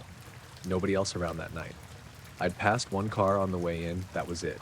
The air was warm, no wind, just a few insects buzzing near the reeds. Normal. I cast again, watched the line settle, and leaned the rod slightly against my forearm. That's when I noticed the water directly in front of me. It had gone flat. Not calm the way rivers sometimes look at a distance. I mean completely still, like a patch of glass. It wasn't huge, maybe 6 or 7 feet across, centered roughly where my line was sitting. Outside of it, the river kept moving like it always did. Small ripples, subtle current. But inside that circle, nothing. I frowned and leaned forward a bit. At first I thought it was just a trick of the light. The sun had dropped low enough that reflections could get weird, but when I shifted my angle it stayed the same, perfectly smooth. I gave the rod a small tug just to see how the line reacted. The float moved slightly, but the water around it didn't ripple. It slid across that still surface like it wasn't touching anything. I straightened up slowly, looking around. The rest of the river looked normal. Same gentle movement, same sound. But where I was standing, the sound felt dampened, not gone, just quieter, like something was absorbing it. I took a step to the side. The circle didn't move. It stayed fixed in place, centered in the same spot on the water. I took another step. Same thing. It wasn't following me. It wasn't attached to me. It was just there. I crouched down a bit, trying to get closer to it without stepping into the water. The surface was so smooth it didn't even reflect properly. The sky above looked slightly off in that patch. Not distorted exactly, just less defined. I picked up a small pebble from the bank, held it over the circle for a second, then dropped it in. I expected a splash, or at least a ripple. Instead, the pebble disappeared through the surface with barely any reaction. No splash, no sound, just a faint disturbance, like something soft being pressed. Then the surface went back to being perfectly still. I stared at it, my stomach tightening. I dropped another one, same result. Outside the circle, the water reacted normally when the pebble hit. Inside, nothing. I stood up slowly. The air felt heavier, like it had thickened slightly. I became aware of how quiet everything had gotten. The insects were gone. Or maybe they were still there, just quieter. I couldn't tell. I looked up and down the river. Still empty. No movement anywhere else. Just that one circle. I stepped back from the edge a bit. The feeling in my chest wasn't fear yet, but it was getting there. More like a steady pressure. I glanced at my line again. It was still sitting inside the circle, completely still. I reeled it in slowly. As the float crossed the edge of the circle, the water reacted again. Small ripples formed immediately. Normal. I stopped reeling and let the line hang just above the surface. The circle remained unchanged. I noticed something else then. The edge of it. It wasn't sharp exactly, but it was defined. You could tell where the moving water stopped and the stillness began. And it wasn't perfectly round, slightly uneven, like it had shape but not a clean one. I took another step back. My foot crunched on gravel. The sound felt too loud. I kept my eyes on the water. The circle didn't move, didn't react, just stayed there. I felt a sudden urge to leave, not panic, just a strong sense that I shouldn't be standing there anymore. I backed up a few more steps, then turned slightly, still watching it. The trees behind me rustled faintly. The sound seemed to come back all at once. Insects, water, everything, like something had been holding it back. I looked back at the river. The circle was still there, but it looked thinner, less solid. The surface wasn't as perfectly smooth anymore. I stood there, watching. Over the next few seconds, the edges started to blur. The stillness broke apart. Small ripples crept in from the outside until the whole surface was moving again. Completely normal, like nothing had ever been there. I waited a minute, then another. Nothing changed. Just the river flowing the way it always does. I didn't cast again. Just packed up my things and left. As I walked back to the car, I kept thinking about the way the pebble had disappeared. No splash, no sound, and how for that brief stretch of time, the water around me hadn't been behaving like water at all. Just something that looked like it, until it decided to go back to normal. I noticed it because it wasn't lighting the road. I was driving back from a late shift, cutting through a stretch of back roads I don't usually take unless I'm tired and just want something quiet. It runs between open fields for a few miles, no houses, no streetlights, just hedges, narrow lanes, and whatever you bring with you in the headlights. My name's Ryan. It was around 2 a.m. and the fog had rolled in heavier than I expected. Not thick enough to stop, but enough that everything beyond the beams felt soft and undefined. I slowed down a bit, letting the car crawl along. The road curved gently ahead, disappearing into that pale wall of fog. That's when I saw the light. At first, I thought it was just something reflecting back at me. A road sign, maybe. But it wasn't fixed. It hovered, low to the ground, just above the surface of the road, or maybe slightly off to the side. I couldn't tell at first. It was dim, not bright enough to cast shadows, just a dull, pale glow. I squinted, leaning forward slightly, trying to make sense of it. The weird part was how it didn't interact with anything. The hedges on either side stayed dark. The road didn't brighten around it. It was just there, floating. I kept driving, slowly. The fog shifted in soft waves, moving across the beam of my headlights. But the light didn't move with it. It held its position. Then, as I got closer, it drifted, not away, not toward me, sideways, sliding along the edge of the road, keeping roughly the same distance. I felt a small knot form in my stomach. I checked the rearview mirror quickly, nothing behind me, just darkness and fog swallowing the road. I looked forward again. The light was still there, same dull glow, still hovering.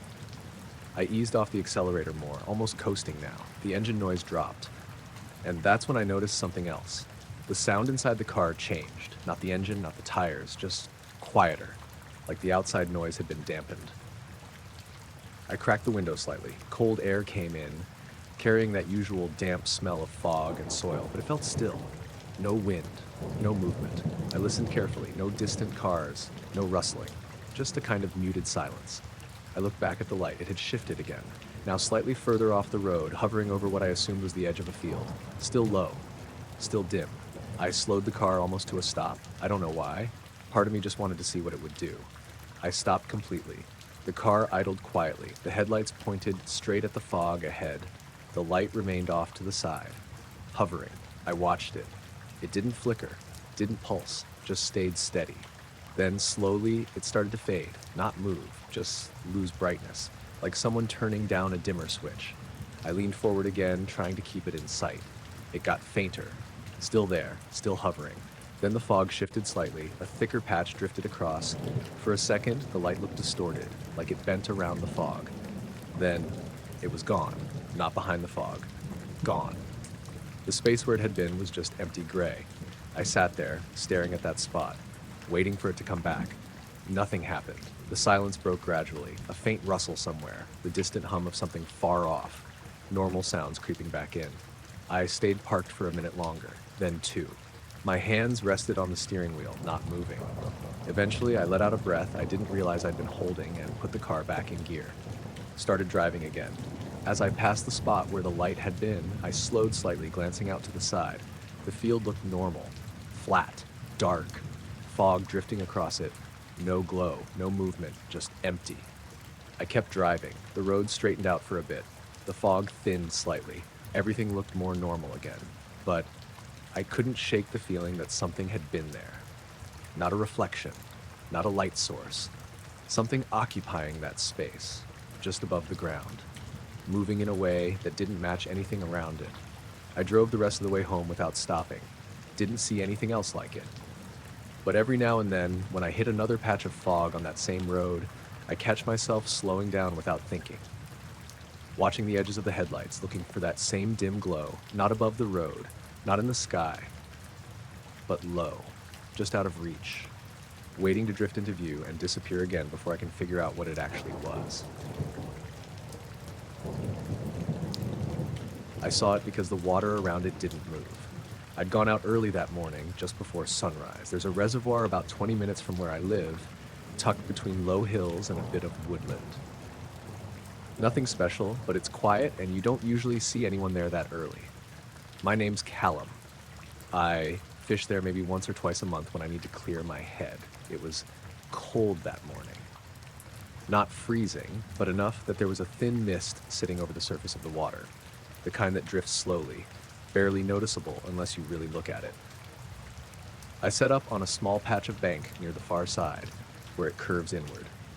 Cast out, settled into the folding chair, and just watched the line. Everything felt normal.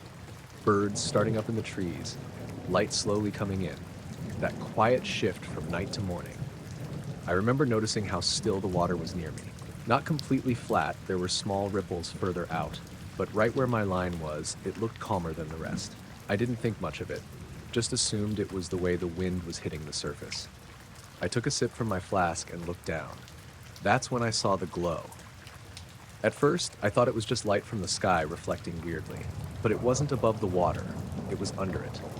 Faint, circular, like a soft ring of pale light sitting just below the surface. It wasn't bright. If I hadn't been looking straight down, I probably wouldn't have seen it at all. I leaned forward a bit, squinting. The water above it was completely still, no ripples crossing through it. Just a smooth patch like glass. The rest of the reservoir kept moving slightly, but that one area stayed untouched. I set the flask down slowly, kept staring. The ring didn't expand or flicker. It just sat there, perfectly still. Then, after a few seconds, it started to contract. Slowly, the circle getting smaller, tighter, like something was pulling it inward. I frowned, trying to make sense of it. Maybe something beneath the surface? A fish? But it didn't behave like that. No disturbance, no movement in the water itself. Just the light shrinking. I looked around briefly, half expecting someone else to be nearby, maybe shining something into the water, but there was no one. Just empty shoreline and trees. I looked back down. The circle was smaller now. Still faint, still under the surface, still not lighting anything around it. The water above it stayed perfectly smooth. I noticed something else then. The sound, or lack of it. The birds had gone quiet, not all at once, just gradually, like the background noise had been turned down. I could still hear distant movement, but around me, it felt muted. I swallowed and shifted in my chair. The line in the water didn't move, nothing tugging at it. I stood up slowly and took a step closer to the edge. The ground was damp, slightly soft under my boots. The glow continued to shrink. Now about half the size it had been. I felt a slight pressure in my ears. Not painful, just that subtle shift, like when you're going up a hill too quickly. I swallowed again. The pressure stayed. I crouched down near the water, close enough to see through the surface more clearly. The glow looked deeper than I first thought. Not right under the surface, further down, but still clearly visible. The edges of the circle were smooth, too smooth, like it wasn't part of the water at all. Then it got smaller again and smaller, until it was maybe the size of a dinner plate, then a bowl, then something like a coin. The pressure in my ears increased slightly. I reached up and touched one ear like that would help. The air felt heavier, not thick, just off, like something was pressing down without weight. I remember thinking I should step back, but I didn't. I just watched. The glow kept contracting. Now just a small point, barely visible. Then it was gone. Not faded, just gone. The water above it changed instantly. The smooth patch broke. Ripples moved through it like nothing had been there. The birds started up again. The normal sounds came back, and the pressure in my ears disappeared. I stayed crouched there for a few seconds, waiting, watching. Nothing else happened. The surface looked completely normal. My line floated the same way it had before. I stood up slowly, backing away from the edge. Sat back down in the chair, tried to settle myself. I kept looking at the same spot for a while, half expecting it to come back, but it didn't. I packed up earlier than I planned, didn't catch anything, didn't really try after that. As I was leaving, I glanced back at the water one more time. Everything looked the same. Mist drifting, light coming up, no sign of anything unusual. But the way that circle moved, the way it didn't disturb the water, and how everything around it seemed to pause while it was there, it didn't feel like something happening in the lake. It felt like something passing through it, like the water just happened to be where it showed up for a moment before pulling itself back and leaving nothing behind except a patch of water that acted like it had never been touched at all.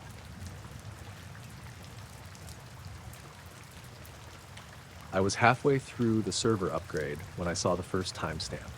It was around 1:40 a.m., the kind of dead hour where even the base feels like it's asleep.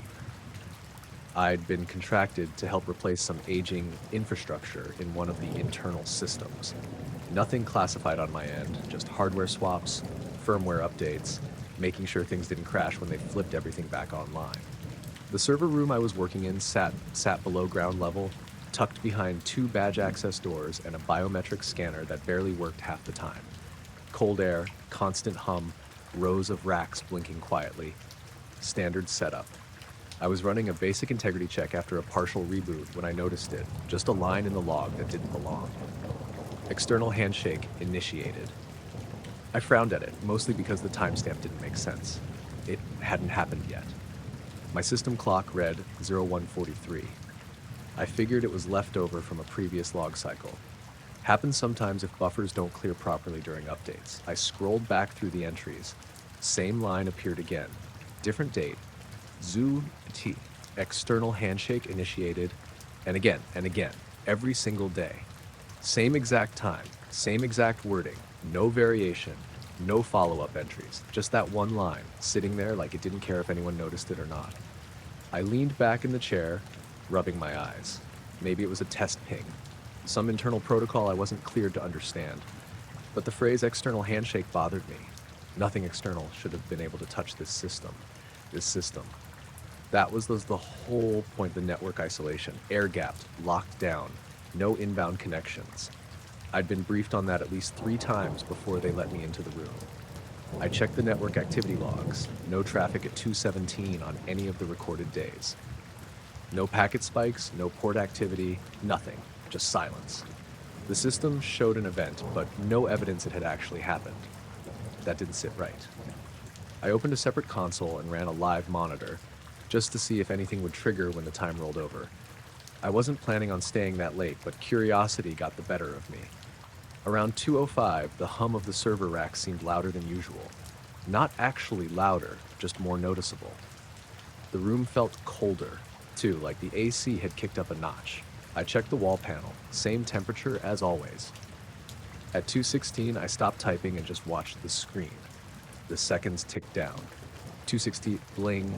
The log updated instantly. External handshake initiated.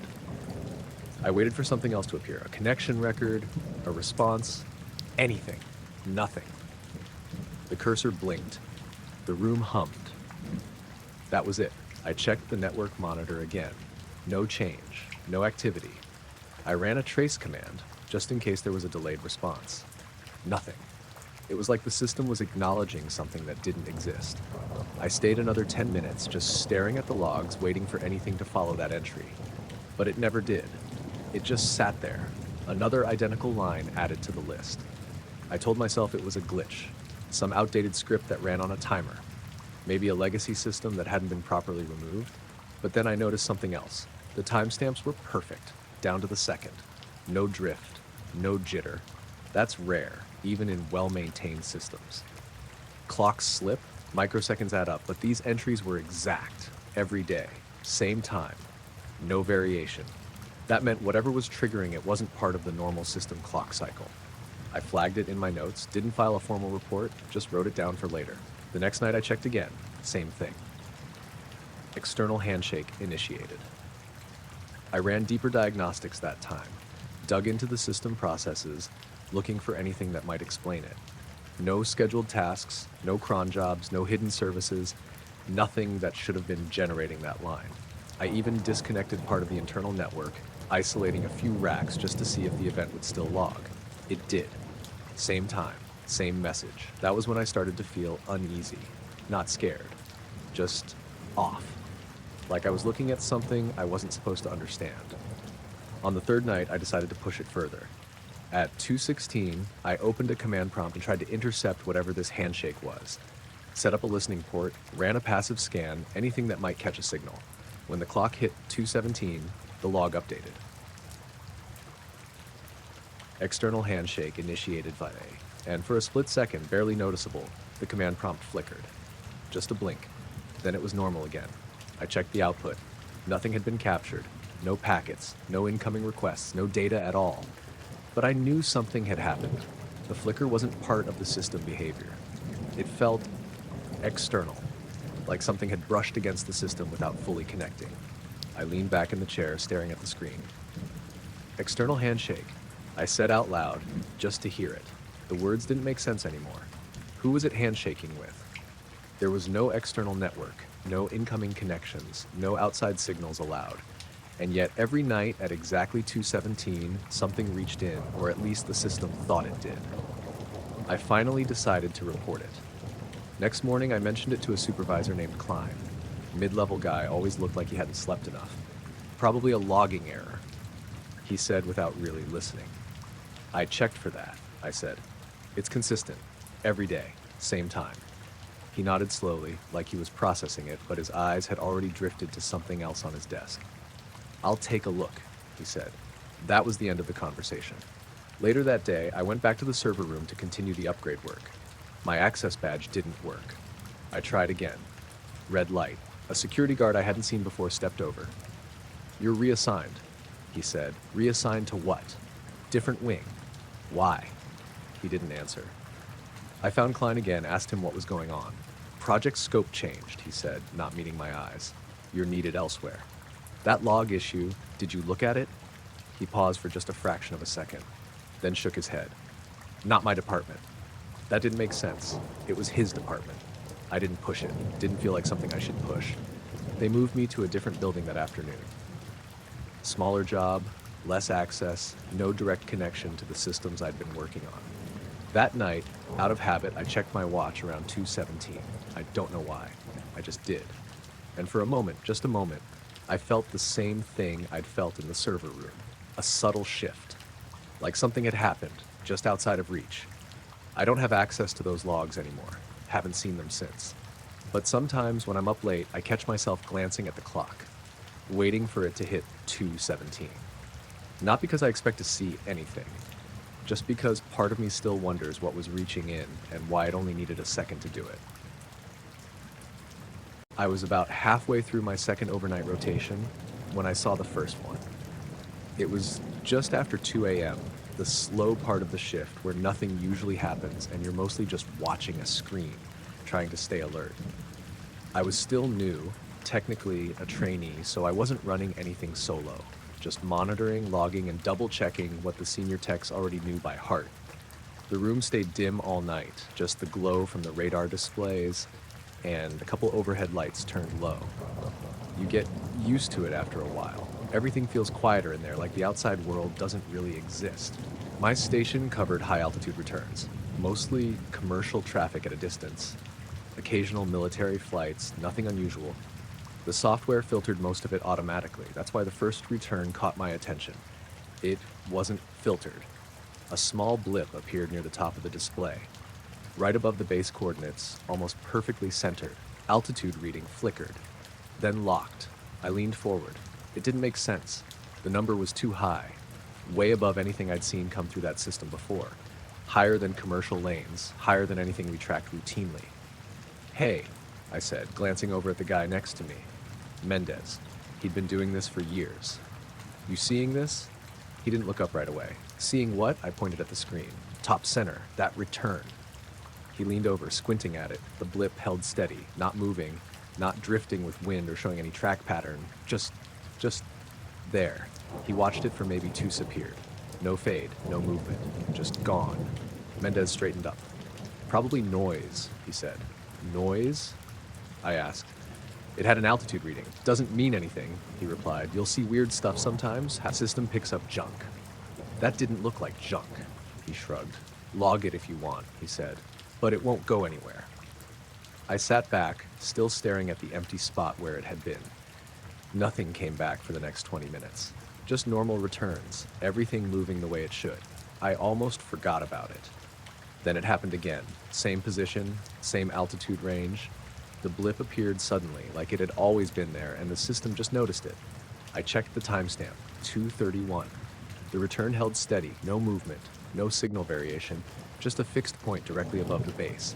I glanced at Mendez again. He didn't look over this time. I let it run. 5 seconds, 6, 7, then it vanished again. Same way as before, no transition, just gone. I logged it. Time, position, altitude, marked it as anomalous. Didn't expect anything to come from it. Around 3 a.m., I got up to grab some coffee. For just another tech, Sanders was at the far end of the room, reviewing something on his station. "You guys ever get weird returns up top?" I asked, keeping it casual. He didn't look up. "Define weird." "Stationary. High altitude, just sitting there, then gone." He paused for a second. "Atmospheric," he said. "That's what Mendez said." "Then that's what it is," Sanders replied. I stood there for a moment, waiting for more. Nothing. I went back to my station. The next hour was quiet. No returns in that area, just routine traffic. I started to relax a little, figured maybe they were right, just noise. Around 4:10, it came back. Same spot, same altitude, but this time there were 2 of them, side by side. Perfectly still. I leaned in closer, adjusting the display settings to get a clearer read. Both returns held steady, no fluctuation, no movement. I checked the system diagnostics. Everything normal, no indication of interference or error. "Mendez?" I said again, louder this time. He glanced over. "Now what?" I pointed. "There, 2 of them." He looked at the screen. The returns stayed. 3 seconds, 4, 5. Then one disappeared. The other stayed for another second. Then it vanished too. Mendez stared at the empty display for a moment. Then he looked at me. "You logged that?" "Yeah." He nodded. "Good." That was it. No explanation, no follow-up, just back to his own screen. The rest of the shift went by without anything else. When the morning crew came in, I handed over my logs. The supervisor on duty, Harlan, flipped through them quickly. "Anomalous returns," he said. "High altitude, stationary." He nodded. "Atmospheric noise," he said, like he was reading it off a script. "That's what they told me," I said. "But it's always in the same spot." He looked at me for a second. "Systems pick up patterns sometimes," he said. "Doesn't mean they're real." They had consistent readings. He closed the folder. "Log it, move on." That was the end of that. Over the next few weeks, I kept seeing them. Not every night, just occasionally. Always between 2 and 4 a.m. Always directly above the base. Always stationary. Sometimes 1, sometimes 2. Once, there were 3. They never moved, never tracked, never behaved like anything I'd been trained to recognize. And they never stayed longer than 10 seconds. I started paying closer attention to the timing. There wasn't a clear pattern, but they seemed to show up in clusters. A few nights in a row, then nothing for a week. Every time I logged them, every time the report came back the same. Atmospheric noise. One night, I tried something different. Instead of just watching, I switched to a secondary display mode, one that showed raw data without the usual filtering. The returns appeared there too. Same position, same altitude, but the signal looked different, less stable, like it wasn't fully resolved, almost like the system was trying to lock onto something it didn't quite understand. I stared at it, trying to make sense of the pattern. Then it flickered. For a split second, the returns stretched, not moved, stretched, vertically, like it extended upward for an instant. Then it snapped back, then disappeared. I sat there, not moving, heart beating a little faster than it should have been. I didn't mention that part in the log, didn't see the point. A few days later, I checked the archive data. Wanted to review some of the earlier returns. The timestamps were there, the logs were intact, but the actual radar data, gone. Not corrupted, just missing. Empty segments where the returns should have been. I asked Sanders about it. Archives get cleaned up, he said. That fast? He shrugged. Depends what they are. I didn't push it. I kept working my shifts, kept logging what I saw. Eventually the returns stopped, or at least I stopped seeing them. Maybe they moved me to a different rotation, or maybe they just didn't happen anymore. I'm not sure. But every now and then, when I'm watching the upper range of the display and it's completely empty, I catch myself waiting, expecting something to appear in that exact spot.